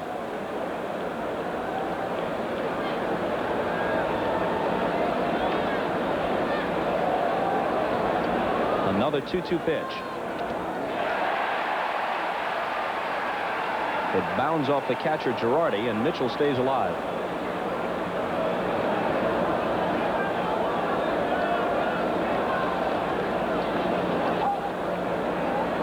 We mentioned director Andy Rosenberg. This fine replay is courtesy of producer John Filippelli, who's very anxious for those primetime mentions.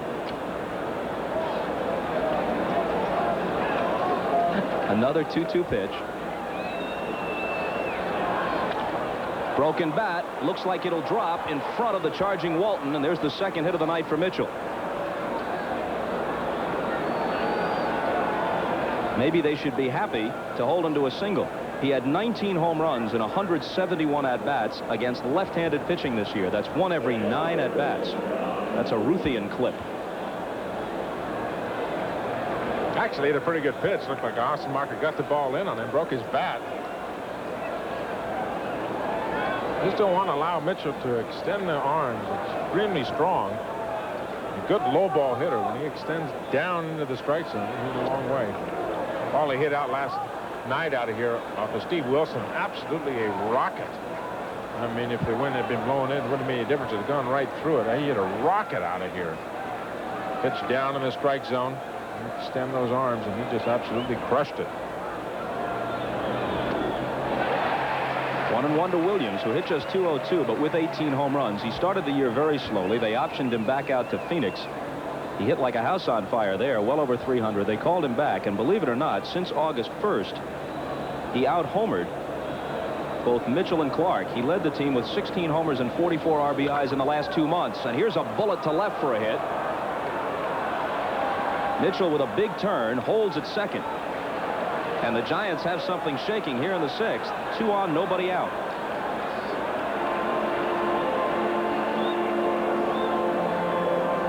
Not out of the woods against the Giants when you're hit just by 4 runs. Well, at least you've gotten through the heart of the lineup. That pitch up in the strike zone. Now Terry Kennedy, the catcher and a left-handed hitter, is the scheduled batter. He's gone back into the dugout. That's Pat Sheridan, who would be the next hitter after the pinch hitter, whoever that might be.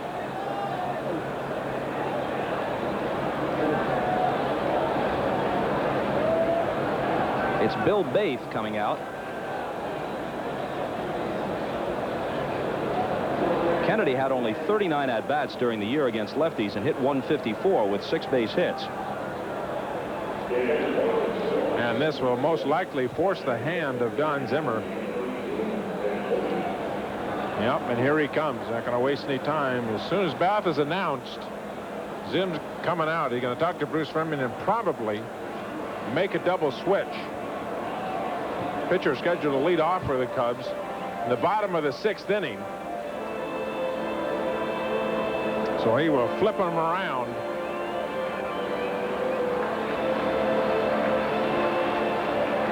So Lancaster's going to come in. Assenmacher's finished, and we step aside for just a minute.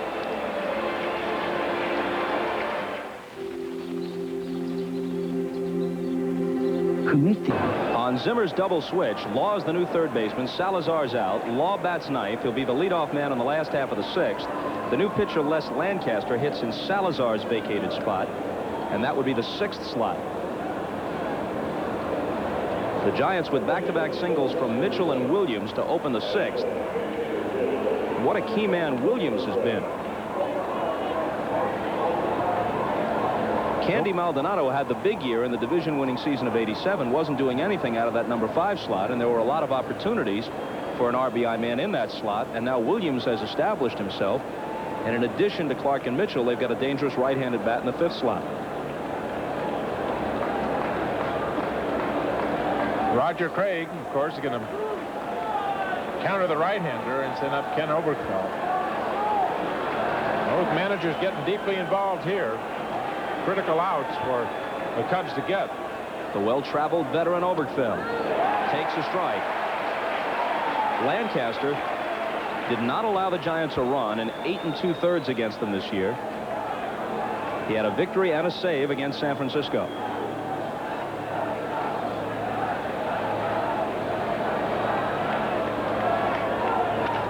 Obi lines one to center. Walton drifts back to the edge of the track to tuck it away. Mitchell tags. So too does the runner from first. He's in there at second. An aggressive play by Williams. It was a given that Mitchell would advance to third. But Williams tagged at first, eyeing the ball all the way. He knew there was no chance that it would be a hit. Walton had it lined up. And Williams sprints for second and barely makes it with the headlong dive. Again, the wind playing a factor. Simply on a play of going first to second, how does it happen? Walton cannot get far enough behind the ball. He has to keep backtracking, and not catch the ball coming in toward the infield. That's what allows Williams to get to second base. Here you see the tail end of the play. If Walton had coming toward the infield, he'd been able to make a much stronger throw. Williams has not run well. They're playing good aggressive baseball. That's the way that Roger Craig wants his ball club to play. 1-1 to Sheridan. He struck out. He's flied to center. Craig will have to use Kurt Manwaring behind the plate now. Gives up Baith as an announced pinch hitter.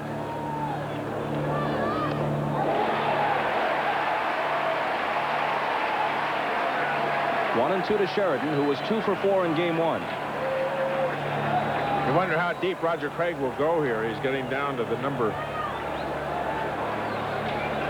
bottom of the lineup. Jose Uribe on deck. Ernie Riles has come out into the on-deck circle. He's going to try and score in this inning. Hopefully score big. Inside 2-2. The Giants with runners at second and third. 1 out, trailing 6-2. Top half of the 6th. Mitchell singled. Williams singled. That chased Assenmacher. In comes Lancaster. Oberkfell advances both runners with a long fly to center. The 2-2 pitch. Oh, it just missed.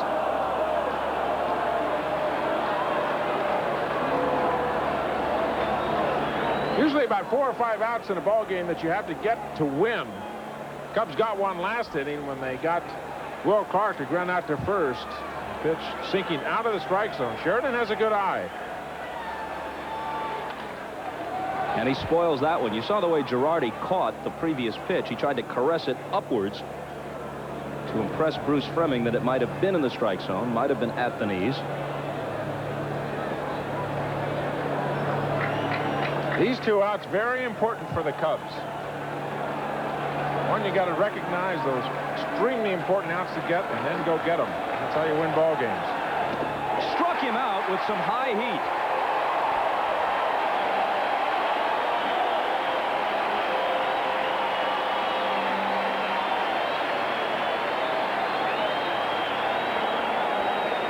Sheridan, a low fastball hitter. Lancaster goes upstairs and throws the ball right by him. Good fastball. Right over the top. You can see him attacking up in that hitting zone.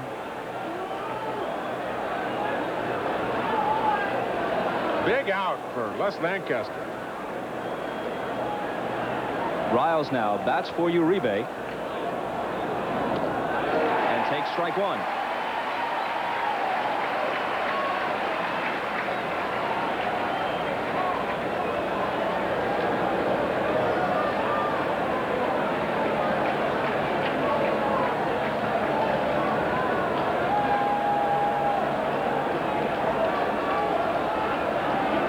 Two on, 2 out.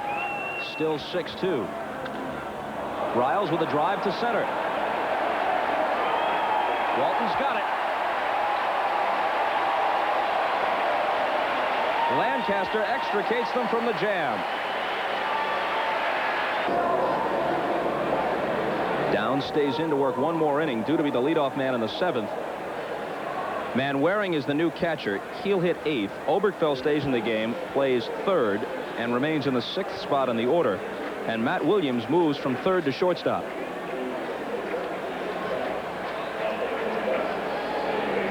It'll be Vance Law here in the last half of the 6th. He came in for Salazar on the double switch a moment ago.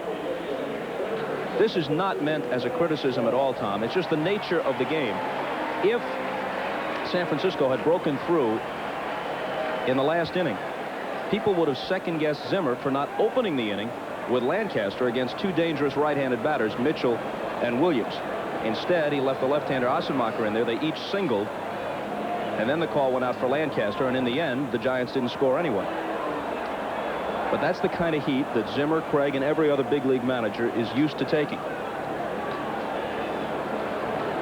What Zimmer wanted to do was save Lancaster in case he had to face Williams later in the game, in the last couple of innings. The second guess doesn't have to be right for it to be made. No. I mean, it comes with the territory in a big way. Doesn't care about the second guess either. He says, I'm managed by my own book so I can sleep at night. Vance Law was a regular 3rd baseman for most of the season for the Cubs, but he slumped terribly, and that's when Jimmy Fry went out and got Luis Salazar.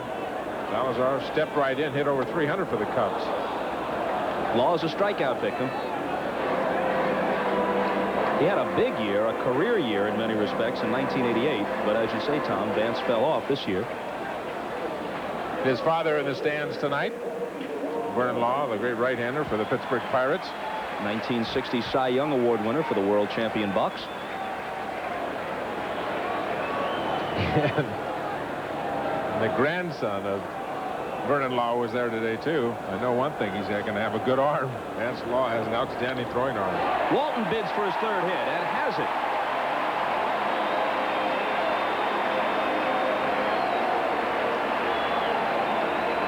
Three singles for the guy who's a virtual lock to be the National League Rookie of the Year. Funny situation here at the ballpark. You're probably going to have the number 1 and 2 Rookie of the Years in the Rookie of the Year voting, and Walton and Smith, both in the Cubs, you probably have 1 and 2, and MVP probably from the San Francisco Giants, and Mitchell and Clark. I think Pedro Guerrero. Would you take a look at the 3rd hit by Jerome Walton? Now, what a find that Zimmer found came up with when he came up with Walton and Smith, 2 kids out of the minor leagues, and both of them have just played up a storm for the Cubs.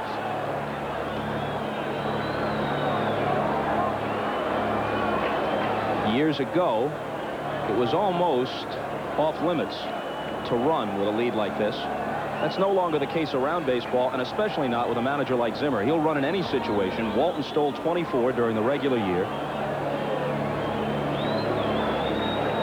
Certainly you can run here because the San Francisco Giants are still within 1 swing of the bat of tying the game up.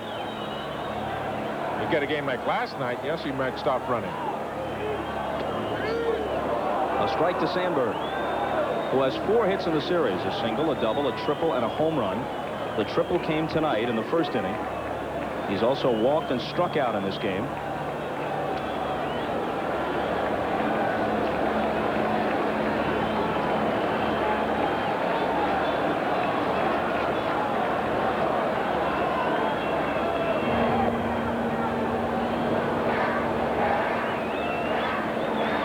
If this game, excuse me, Bob, goes on to be a 6-2 contest, a lot of people are going to overlook the job that Kelly Downs has done. Relief of Rick Russell coming into the first inning. He's just been super. You read my mind. When he came in, it was already 3-0, and he wasn't immediately effective. He walked Girardi and then grooved a 3-2 pitch to Bielecki with the bases loaded. He lined it to center to make it 5-0, and the next 2 guys reached also. So the first 4 guys he faced, 2 singles, 2 walks, but since then, he shut the Cubs down.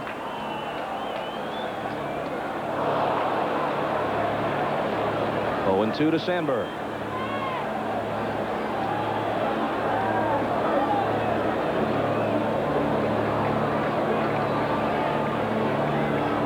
He probably won't get many first place votes, but he's likely to finish in the top 5 in the MVP balloting. Mitchell, Clark, Guerrero. Mitchell, Guerrero, Clark. One or the other, yeah. Guerrero hit over 400 and then in scoring position. In case of fans that do not know, the voting for MVP, Rookie of the Year, Cy Young Award, all those votes have to be into the Baseball Writers Association of America before postseason play starts. Howard Johnson of the Mets, probably somewhere in the top 5.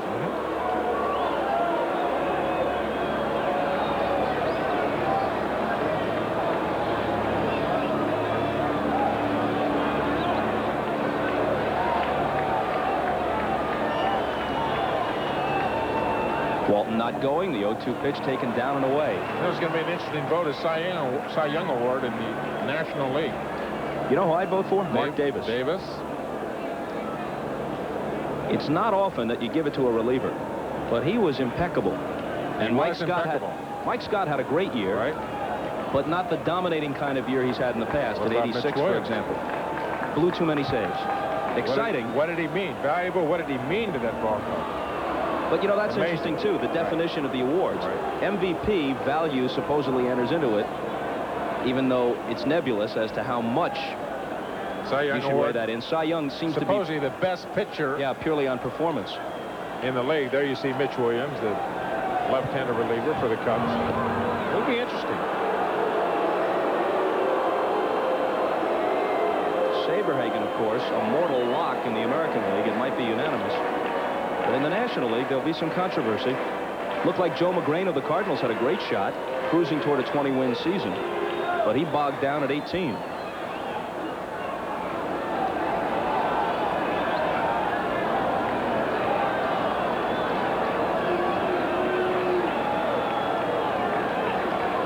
One out, one on. Bottom of the 6th. 6-2 Cubs and the 1-2 pitch to Sandberg. Pitch out. Walton's not going anywhere. Both these managers, you expect to see a lot of pitch outs, trying to negate the running game.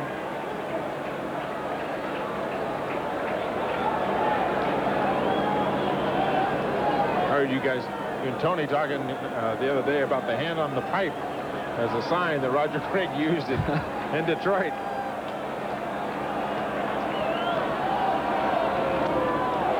Full count.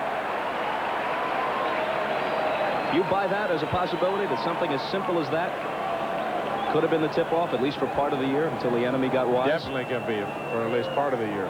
May it be a total decoy. It could be flashed by somebody else on the bench. Norm Sherry on the phone to the bullpen.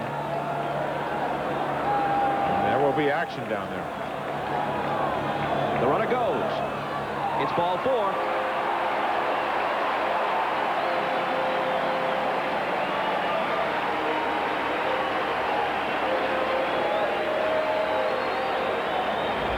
Craig Lefferts getting ready.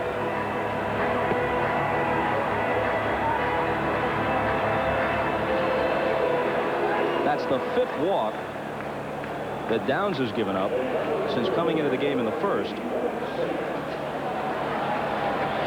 Lost them after an 0-2 count, too. Clark trotting in from first now, and then wearing out from behind the plate. We've got a left-handed batter, a left-handed pitcher, Lefferts, getting warm. The pitcher's spot is the first one due in the top half of the 7th. And Craig has already used several bench players.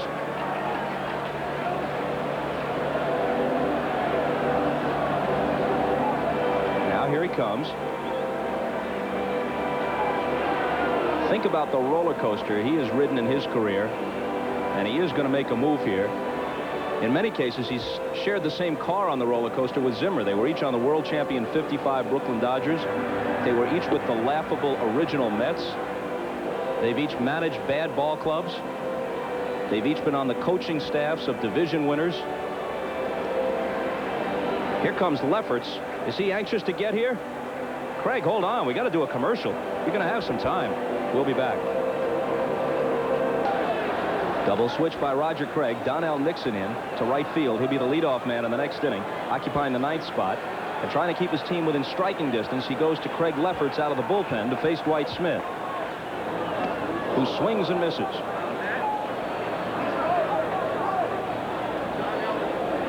Dwight Smith had only 29 at-bats against lefties all year.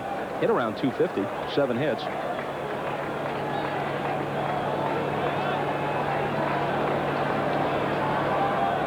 We're in the 6th.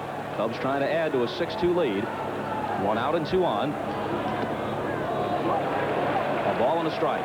Lefferts was a left-handed saver for Roger Craig.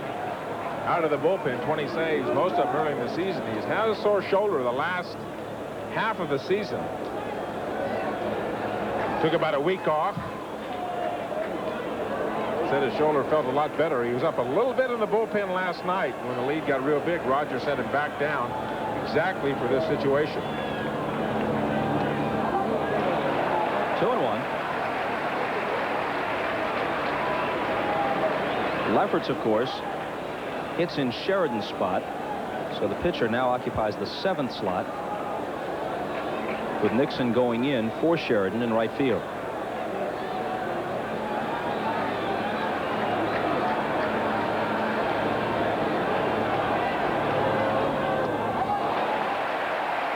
Three and 1. The Cubs, of course, with great speed now on the bases. Walton at second, Sandberg at first. Williams and Thompson really jockeying with Jerome Walton at second base, trying to keep him close to the bag. If he can shorten him up just a step, might be out at home on a single. The bases are loaded. And who are they loaded for? Mr. Mark Grace. 5 for 6 in the series with a walk. 2 for 2 tonight. A double in this game. A homer in last night's opening loss for the Cubs.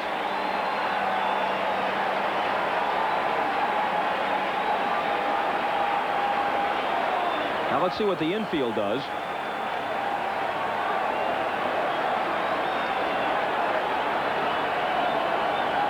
Halfway in the middle, a bit closer at the corners. And ball 1.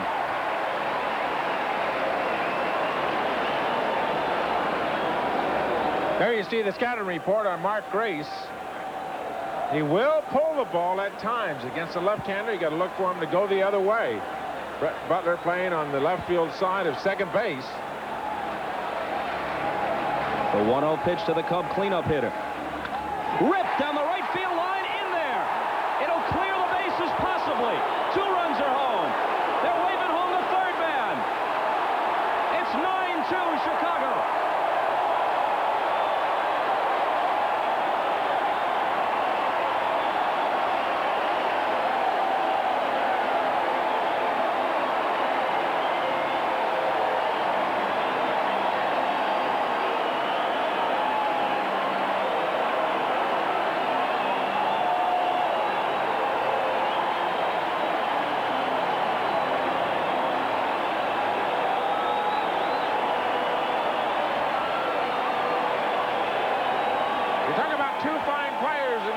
Emerging as young stars, Mark Grace and Will Clark. Grace with his 3rd hit of the ball game, cleans the bases.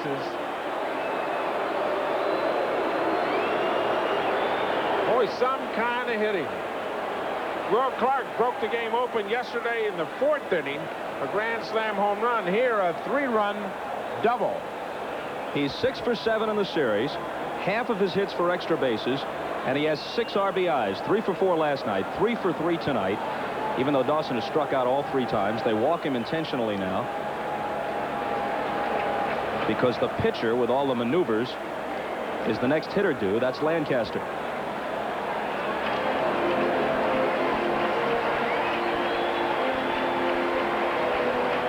Last night it was Don Zimmer's moves or non-moves that backfired at times. Tonight, the dice have turned cold on Roger Craig.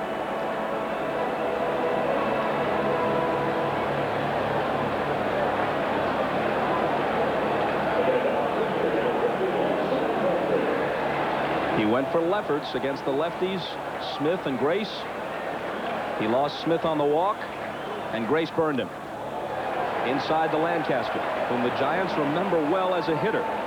He won that extra inning game here in July at Wrigley with the surprise double down the left field line off McCammon.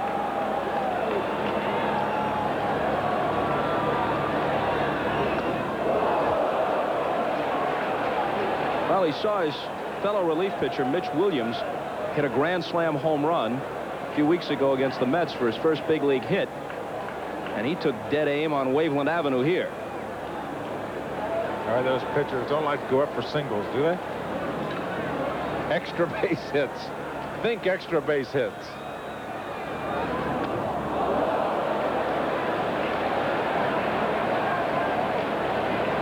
Still only 1 out. And Zimmer still wearing the same expression. Zim playing it by his own book, too. 1st and 2nd, 1 out, pitcher up. He's letting them swing away. Again, you never know. You can put the bunt on at any time. Clark was in all the way up to 2 strikes, guarding for the bunt at first base. Oberkfell is very deep at 3rd.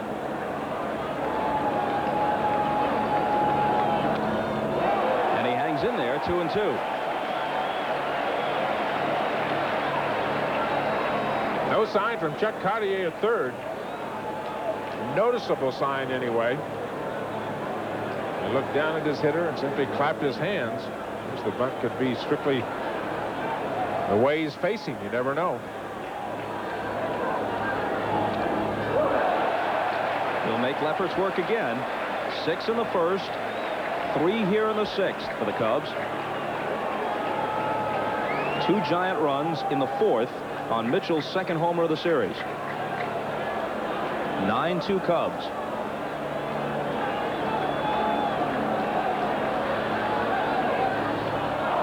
Finally, he goes down swinging.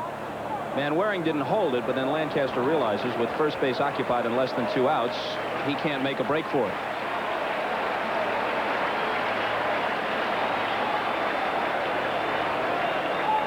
Later tonight on NBC, following your late local news in most parts of the country, The Tonight Show. Let's see who's on Letterman. Oh, they don't tell us here. I'm sure it'll be hysterical. I'm sure there will be a top 10 list. And then it's later. Viewers on the West Coast, stay tuned for the Cosby Show because of the time difference. I know who's on my show. It's Leslie Nielsen. You ever see the Naked Gun and Police Squad and Airplane? He's hysterical. Funny man, isn't he? Yeah. Letterman's guests are Jane Curtin and Chris Elliott. Who knows in what disguise for Chris. Here's a blast to left center field, but he got it off the end of the bat. And Mitchell's going to come over and get it. So Dunston is retired. The Amazing Grace tacks on 3 more. Back after this from your local station.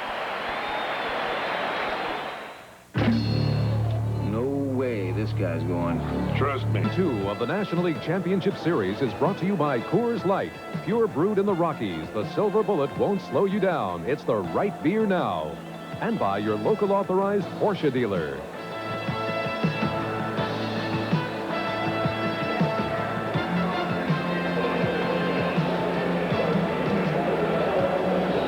Wrigley Field, a much happier place 24 hours after Game 1.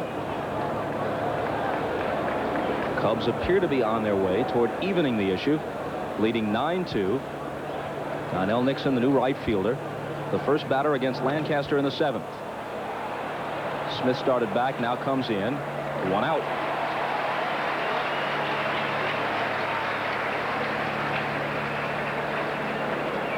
Seventh inning with Lancaster pitching. You would think somewhere along here we're going to see Mitch Williams. He hasn't pitched since last Saturday. He got up and did some throwing in the bullpen last night. He was out there warming up left fielder Dwight Smith before this inning to get some throwing in. Especially with the off day tomorrow, you think Zim would like to get him some work, if nothing else, to keep him sharp. Here he is between innings, warming the left fielder up just to get himself a little activity. Hasn't pitched since Saturday. Just bullpen work last night. Well, I would not be surprised if we didn't see Mitch for at least an inning.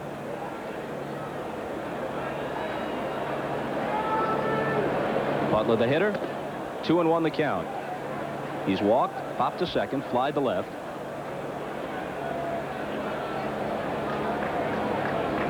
One for 6 with 2 walks in the series. 3-1. Vance lost way in at third base. Is still protecting against the bunt. And Brett Butler, they did that in the first inning of the first game. Zim is taking the bunt right away from Brett Butler. So we are not going to give it to you. And then with 2 strikes, Law's gone back even with the bag. Here he is, still even in front of the bag with 2 strikes. Hit to the opposite field, and Smith is right there.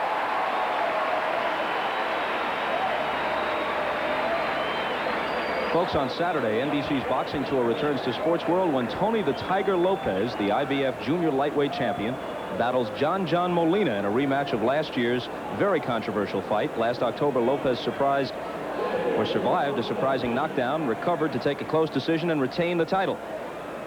Molina is back and ready to wage war. That's what it says here. Well, I hope it's half as exciting as this copy reads. Saturday, 4 Eastern Time.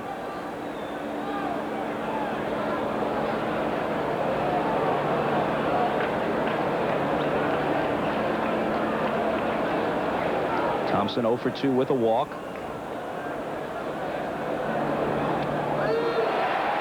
In there from Lancaster, 0-2.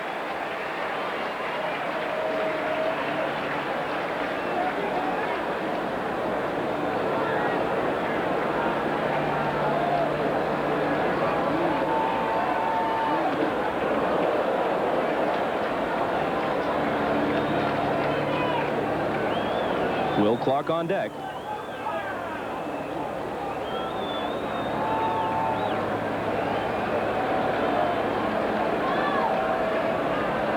To Chicago in the 7th. Zimmer got great relief help from 2 guys in his bullpen, Jeff Pico and Les Lancaster, his setup men. They did a super job for setting up Mitch Williams. Looks like that one will make the seats. The guy at the plate, Robbie Thompson, was signed originally as an amateur player, by Tom Zimmer, Don Zimmer's son, who's been a longtime scout for the Giants.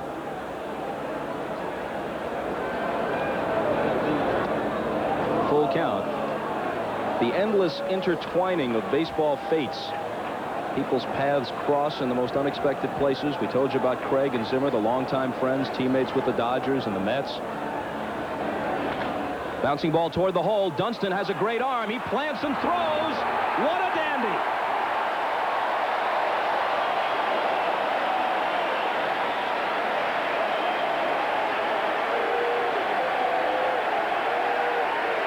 Maybe the best arm in the game of baseball. John Dunston, flat-footed, all the way on the line.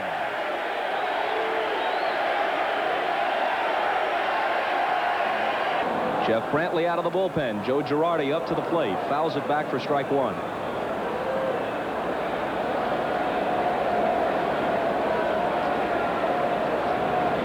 Brantley with the glittering one-loss record, the so-so ERA.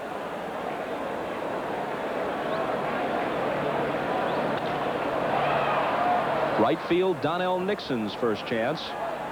As you watch the play that Dunston made a moment ago to end the top half of the seventh, listen to his first baseman, Mark Grace, talk about Sean.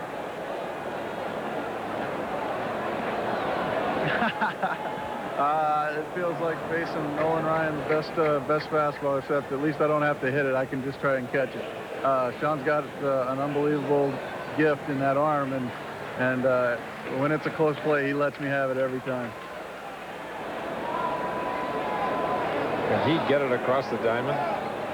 He is a thing of beauty to watch. A big favorite here at Wrigley Field. They got the Sean-o-meter. He's really developing into one of the bright stars of this game. He's getting better defensively. He's getting better offensively. A little bit more patient all the time. A little bit more consistent. 1-0 to Law, who struck out his only time since coming into the game. 4 great shortstops to watch in the playoffs, and each with a distinctly different style. You've got Uribe for the Giants. You've got Dunston here with the cannon arm. Fernandez with those quick flip throws for Toronto. And Walt Weiss, who was terrific last year as a rookie for Oakland, but has been hampered by a knee injury, so we're not seeing him at his best. And in fact, he's splitting time with Mike Gallego for Tony La Russa at shortstop.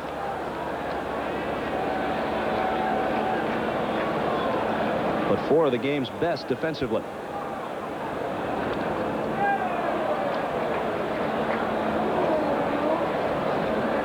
Tomorrow night is Game 3 in the American League. Storm Davis for Oakland. He won 19 this year. Jimmy Key, who was 13 and 14, goes for the Blue Jays, but it's misleading. When his arm was bothering him, he lost 7 consecutive decisions. Toward the end of the year, he was pitching pretty well. Law strikes out for the second time.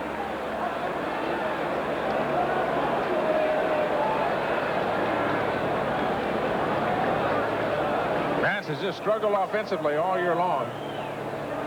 I'll tell you what, from a defensive standpoint, when you get Dunston and Venslaw on the same side of the infield, you've got 2 of the best arms in the game.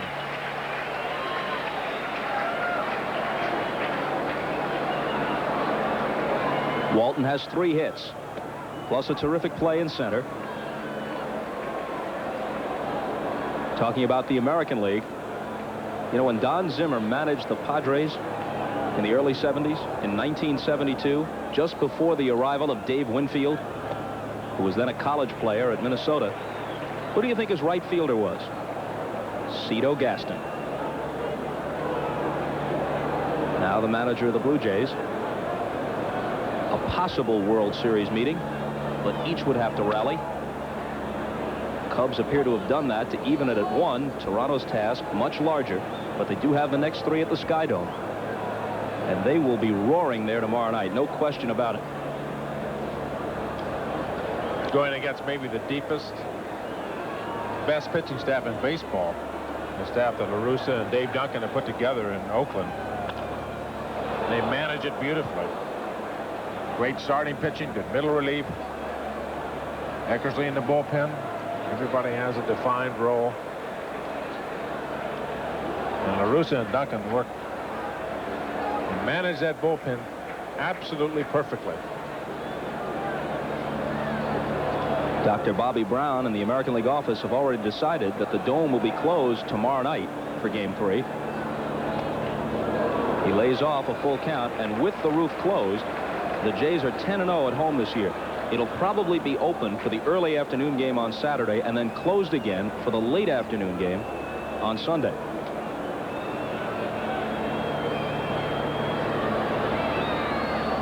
The payoff. Hit hard and just foul. Charlie Williams right on the play. How long has it taken to close that roof? Only about 25 minutes. Happens just like that. In fact, if it's not raining terribly hard, they can play through a drizzle and close the roof while the game is in progress.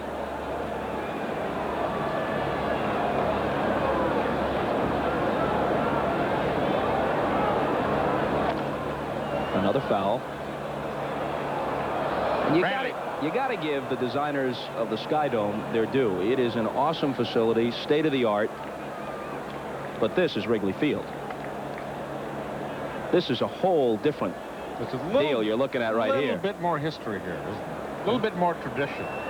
This is going to inspire poets. What a shot that is. So a walk for Walton now. With 2 out in the 7th, he's been on base 4 out of 5 trips.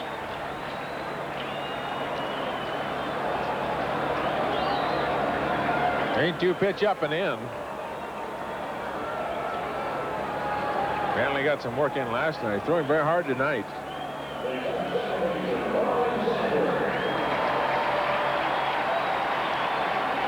You won't find a movie theater or a Hard Rock Cafe or a luxury hotel or a miniature golf course or the world's largest scoreboard at Wrigley Field. Got everything up there, don't they? Sky Dome Hotel. boasts just about everything.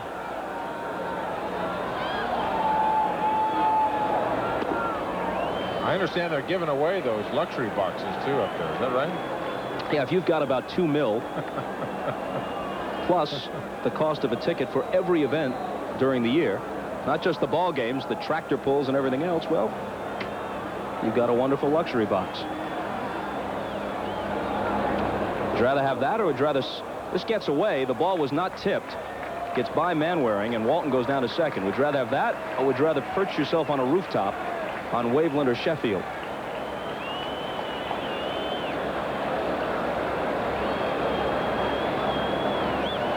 Here you can see the pitch again from Brantley.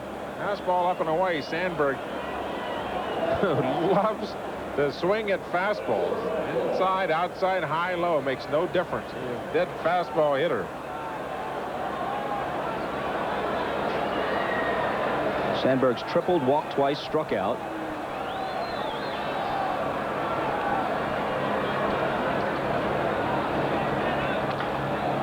That rolls foul. The first 2 spots in the Cub order, Walton and Sandberg, have been on 7 times. Butler and Thompson, the top 2 for the Giants, reached base twice, but Butler was picked off after walking to open the game.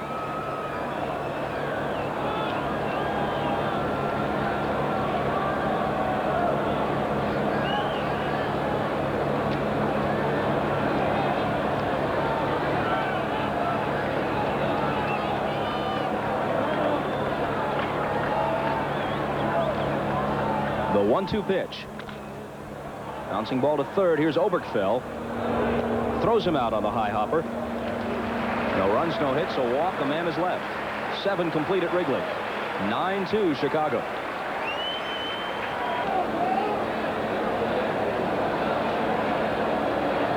There's a fellow with a net just in case. Although it might require Paul Bunyan to get it there. He's all the way across Waveland on a rooftop. 500 feet plus from home plate. Clark, Mitchell, and Williams, the heart of the order in the 8th, but 7 runs down. Clark pointing to left field. There's a ball that has been thrown from somewhere, a big one. Run down by Dwight Smith. Talked about it earlier. Mitchell led off the 6th inning. Now here Clark leading off the 8th.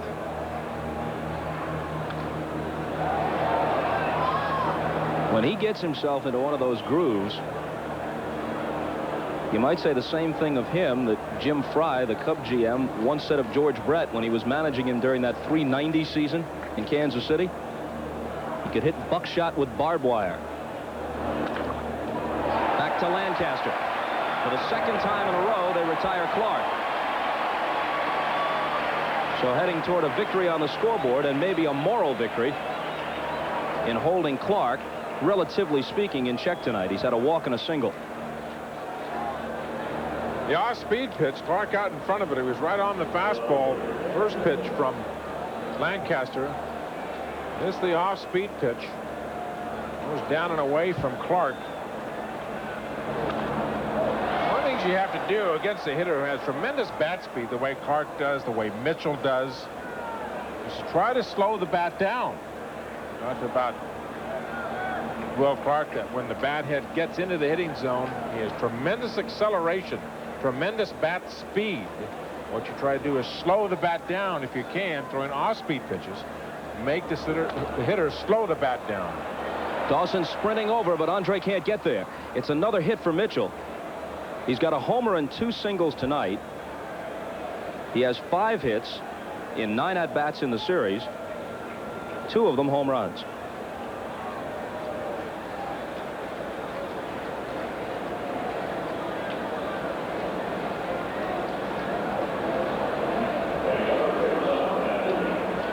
Here's Matt Williams, who started the game at third, then moved to shortstop when they pinch hit for Uribe. And a ball to him. For those of you just joining us, tomorrow an off day in the National League Series. Had the rain persisted, they would have played this game 2 here early tomorrow afternoon. Swing and a miss, 1-1.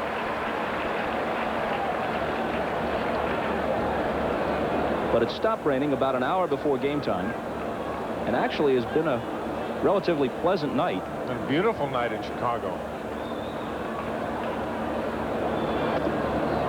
And very pleasant for the 39,000 or so crammed into Wrigley Field. They made their statement early, 6 in the last half of the first. Rick Russell was battered. They tacked on a few more against Kelly Downs. In the air, center field, Walton going back, wind blowing out, looking up at the ivy. She's gone.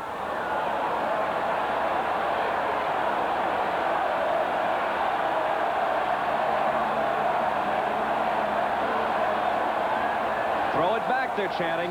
Let's see if the guy in the brown jacket unleashes it. Attaboy.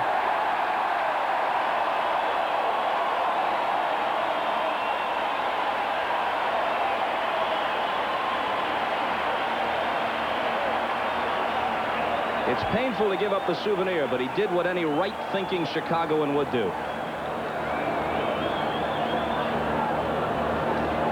Now look at the swing of Matt Williams, strong right-hander. He filled into that number 5 spot in the Giant lineup. Something they look for all year, somebody to hit behind Mitchell. Great job defensively, offensively. The Giant organization waiting for that young man to blossom. 2 more runs for the Giants, and all of their production out of that 3, 4, 5 spot of their lineup. Clark, Mitchell, and Williams.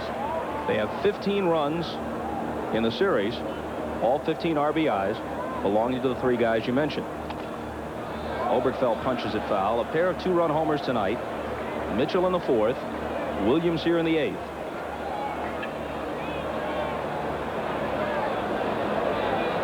How big does that double by Mark Grace become right now? Yep. Lefferts' failure to keep things in order. Huge. When he came in to face 2 left-handed batters and walked Smith, and then Grace cleared the bases with the double. Otherwise, it could be a close game. Sandberg calls and retires Oberkfell.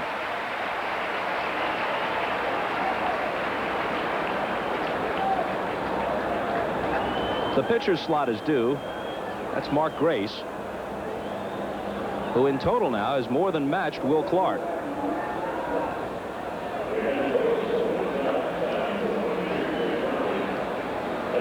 Greg Litton will be the pinch hitter, reserve infielder.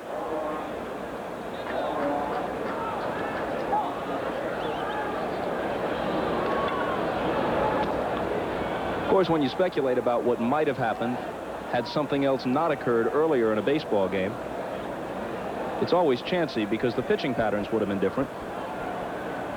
Ahead 9-2, Lancaster was less apt to nibble against Matt Williams. He gave him something he could drive, and Williams did. You pitch a little bit differently when you do have a big lead. Big lead meaning you've got 5, 6, or 7 run lead. Hit sharply. Dunston can't get this one. It's a pinch hit for Litton. Third hit of the inning off Lancaster.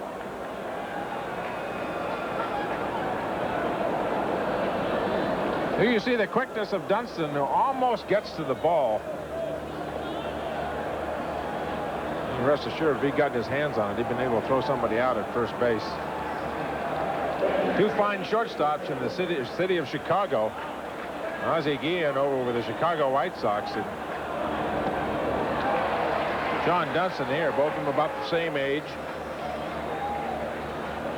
maturing into maybe the best shortstops in their respective leagues. As they gain maturity, Mitch Williams gets up and begins to throw in the Cub bullpen. Manwaring with a shot to left center field.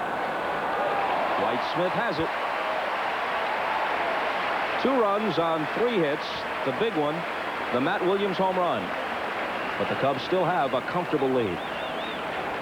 As we go to the last of the 8th, a reminder, this telecast is presented by authority of Major League Baseball, may not be reproduced or retransmitted in any form without the express written consent of Major League Baseball. An inning of work for Steve Bedrosian, their closer. Too big a lead last night, too big a deficit tonight for him to come in a clutch situation. But you want to keep them sharp. Give them enough work, especially with the off day tomorrow.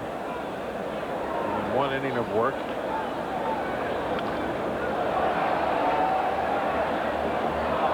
Oh, 2 to Smith, who made 2 outs in the 6-run first, and since then has doubled and walked.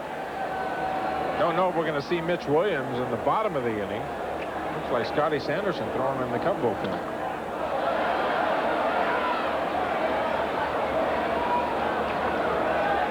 One more at bat for Mark Grace. He's waiting next. He has 2 doubles, a single, and a walk tonight. He's knocked home 4, 6 overall in the series.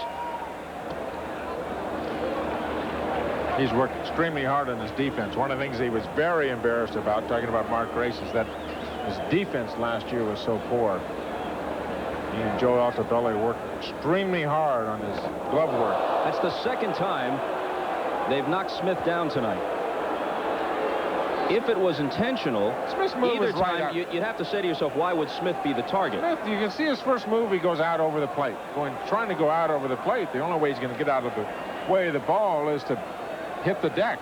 He's not striding at the pitcher. He's taking his body out over the plate. Right center field, Donnell Nixon has it lined up. Let's go back to Mark Grace's last time at bat with the bases loaded, and it was still a 6-2 game at that point. Lefferts the pitcher. Let's look and listen. Ripped down the right field line, in there. It'll clear the bases possibly. 2 runs are home. They're waving home the 3rd man. It's 9-2 Chicago.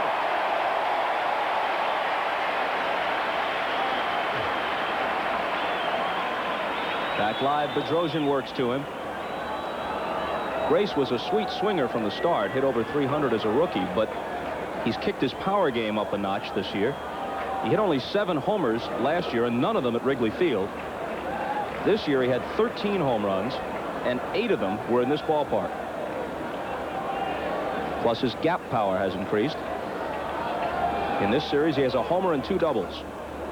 6 for 7 with 6 RBIs, and he's found time to mix in a stolen base too. Last night, the Giants were pitching him away, playing him away, feeling that he couldn't hit the ball out to left field. The win here at Wrigley promptly hit it right in the bleachers and left just like that, going to left field. Amazing thing about Mark Grace. Hit 300, one of the 5 in the National League this year to hit over 300. Good RBI total. 88 walks, only 42 strikeouts. There's one, though. Very rare. Not very often you see a guy that has almost twice as many walks as strikeouts. Especially in the 70s and 80s. An appreciative round of applause, though, from the fans behind the Chicago dugout. And especially a young player, just 25 years old. Well, here's Dawson, who's done nothing but walk and strike out tonight. 3 Ks and an intentional walk. Squibs 1 foul. He's not going to take. He knows what he's going to get, too. Off Bedrosian, to get something hard. You can see Dawson, the notorious first ball hitter.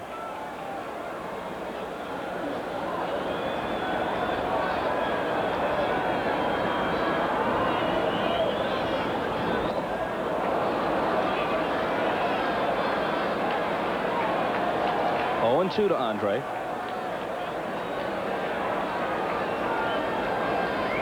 Really struggled the first half of the year or more. Began to hit toward the end, wound up with 21 homers, 77 RBIs, but only a .252 average. Lifts this one a mile high. Right side of the infield, Thompson and Clark, and it's Robbie. Bedrosian works a very tidy 8th. Last licks coming up for San Fran.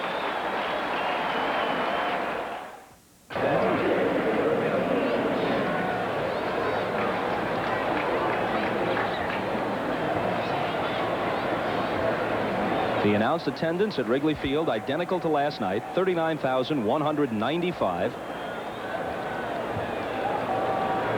Not very many have left either. They want to savor every moment. I think they also certainly want to give their hometown ball club a hand when they come off. Conceivably, could be the last game of the year for the Chicago Cubs in Wrigley Field, one way or the other. If somebody sweeps at Candlestick, if not, they'll come back for Game 6. Off day for these clubs tomorrow. Saturday afternoon on NBC from Candlestick Park. Sutcliffe for sure for Chicago. Lacasse almost certainly for the Giants.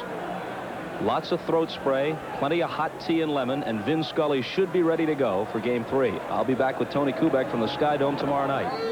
It's great to work with you, Tom. I really enjoyed it on short notice. You know, at the end of the baseball package, I'm afraid that maybe we would not be able to work it out. It has been very enjoyable, Robert. Donnell Nixon fouls it back. It's like being a volunteer fireman. The only thing missing was the trapdoor and sliding down the pole. Racing out when the emergency call came. I was languishing around my hotel room in Toronto. And got stuck in traffic? Stuck in traffic on the way to Wrigley. Just some added suspense.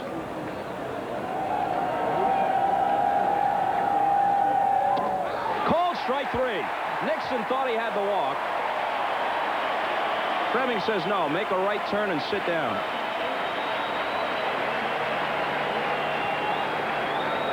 Lancaster busted him hard inside. Outstanding fastball. Nixon backing away. There's just no way he could hit it. Knew it was a strike, and hopefully heading for first base and get a decoy call from Bruce Fleming, but it didn't work. A ball high to Butler. The executive producer of NBC Sports is Terry O'Neill. The coordinating producer of NBC's baseball coverage and the producer of tonight's game is John J. Filippelli. Directed by Andy Rosenberg. Replay producers Tom Roy and Bucky Gunts. Technical director Marilyn Altman. Facilities technical director Ken Harvey. And our thanks to Elliot Kalb in the booth.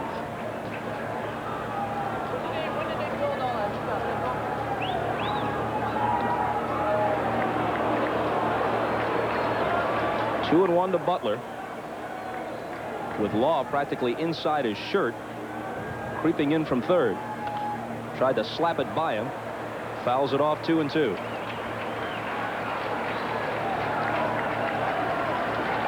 Nine to 4, and Vance Law right up on top of it. Moved back to the bag here with 2 strikes. It's not a given. You're getting toward the middle of the San Francisco lineup. Remember, they are explosive. You can't take anything for granted. Pokes it to left. Smith right there 3 straight times. Butler has tried to go to the opposite field. He kicks at the bag at first in disgust, and 3 straight times Smith has scarcely had to move to make the catch.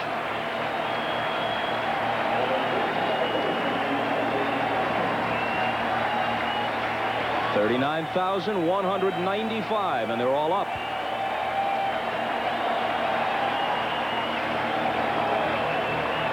Lancaster is the pitcher of record because Bilecki lasted just 4 2/3, didn't qualify for the win. The W will go to Les. The loser is Russell, a distant memory, pummeled out of there in short order in the first.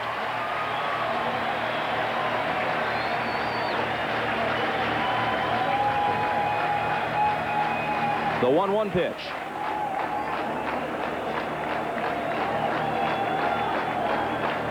Will Clark awaiting one more chance. Stands in the on-deck circle, but there are 2 out, nobody on here in the 9th. 3-1 to Thompson. 2 out, nobody on, and Mitch Williams in the Cub bullpen. Is he there for Will Clark or just getting work? Thompson takes strike 2.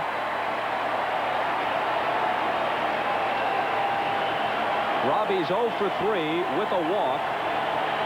Robbed of a hit on a stunning play by Dunston from the hole as last time. Here it comes. And there's a liner into the corner. Foul.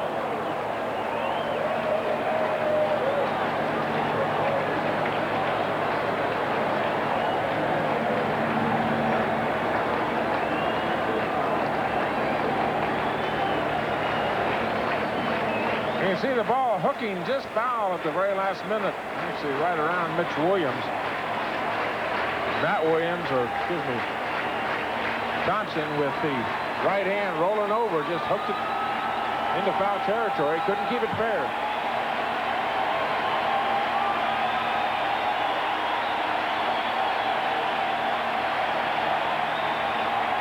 The fans will tell you.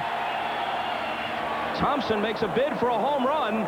He'll forestall the celebration. Robbie Thompson sends a laser beam into the seats in left center. A wicked line drive home run.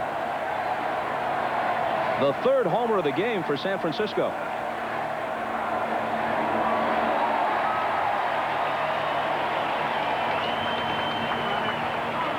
Talking about Thompson being a dead high ball fastball hitter here, 3-2. His club way behind. He can simply just sit on the fastball and gets it right down the middle.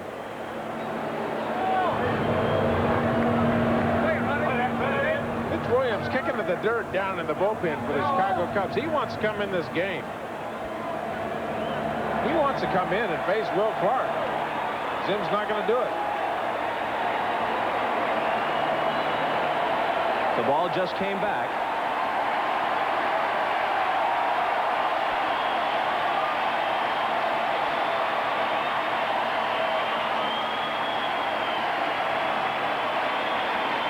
So 2 out of 3 Giant homers were rejected by the fans in left center.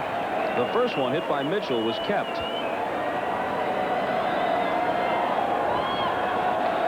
The 1-0 pitch. To left field, Smith there, and he has to leap to make the catch as he misjudged it. But for the Cub fans, all's well that ends well.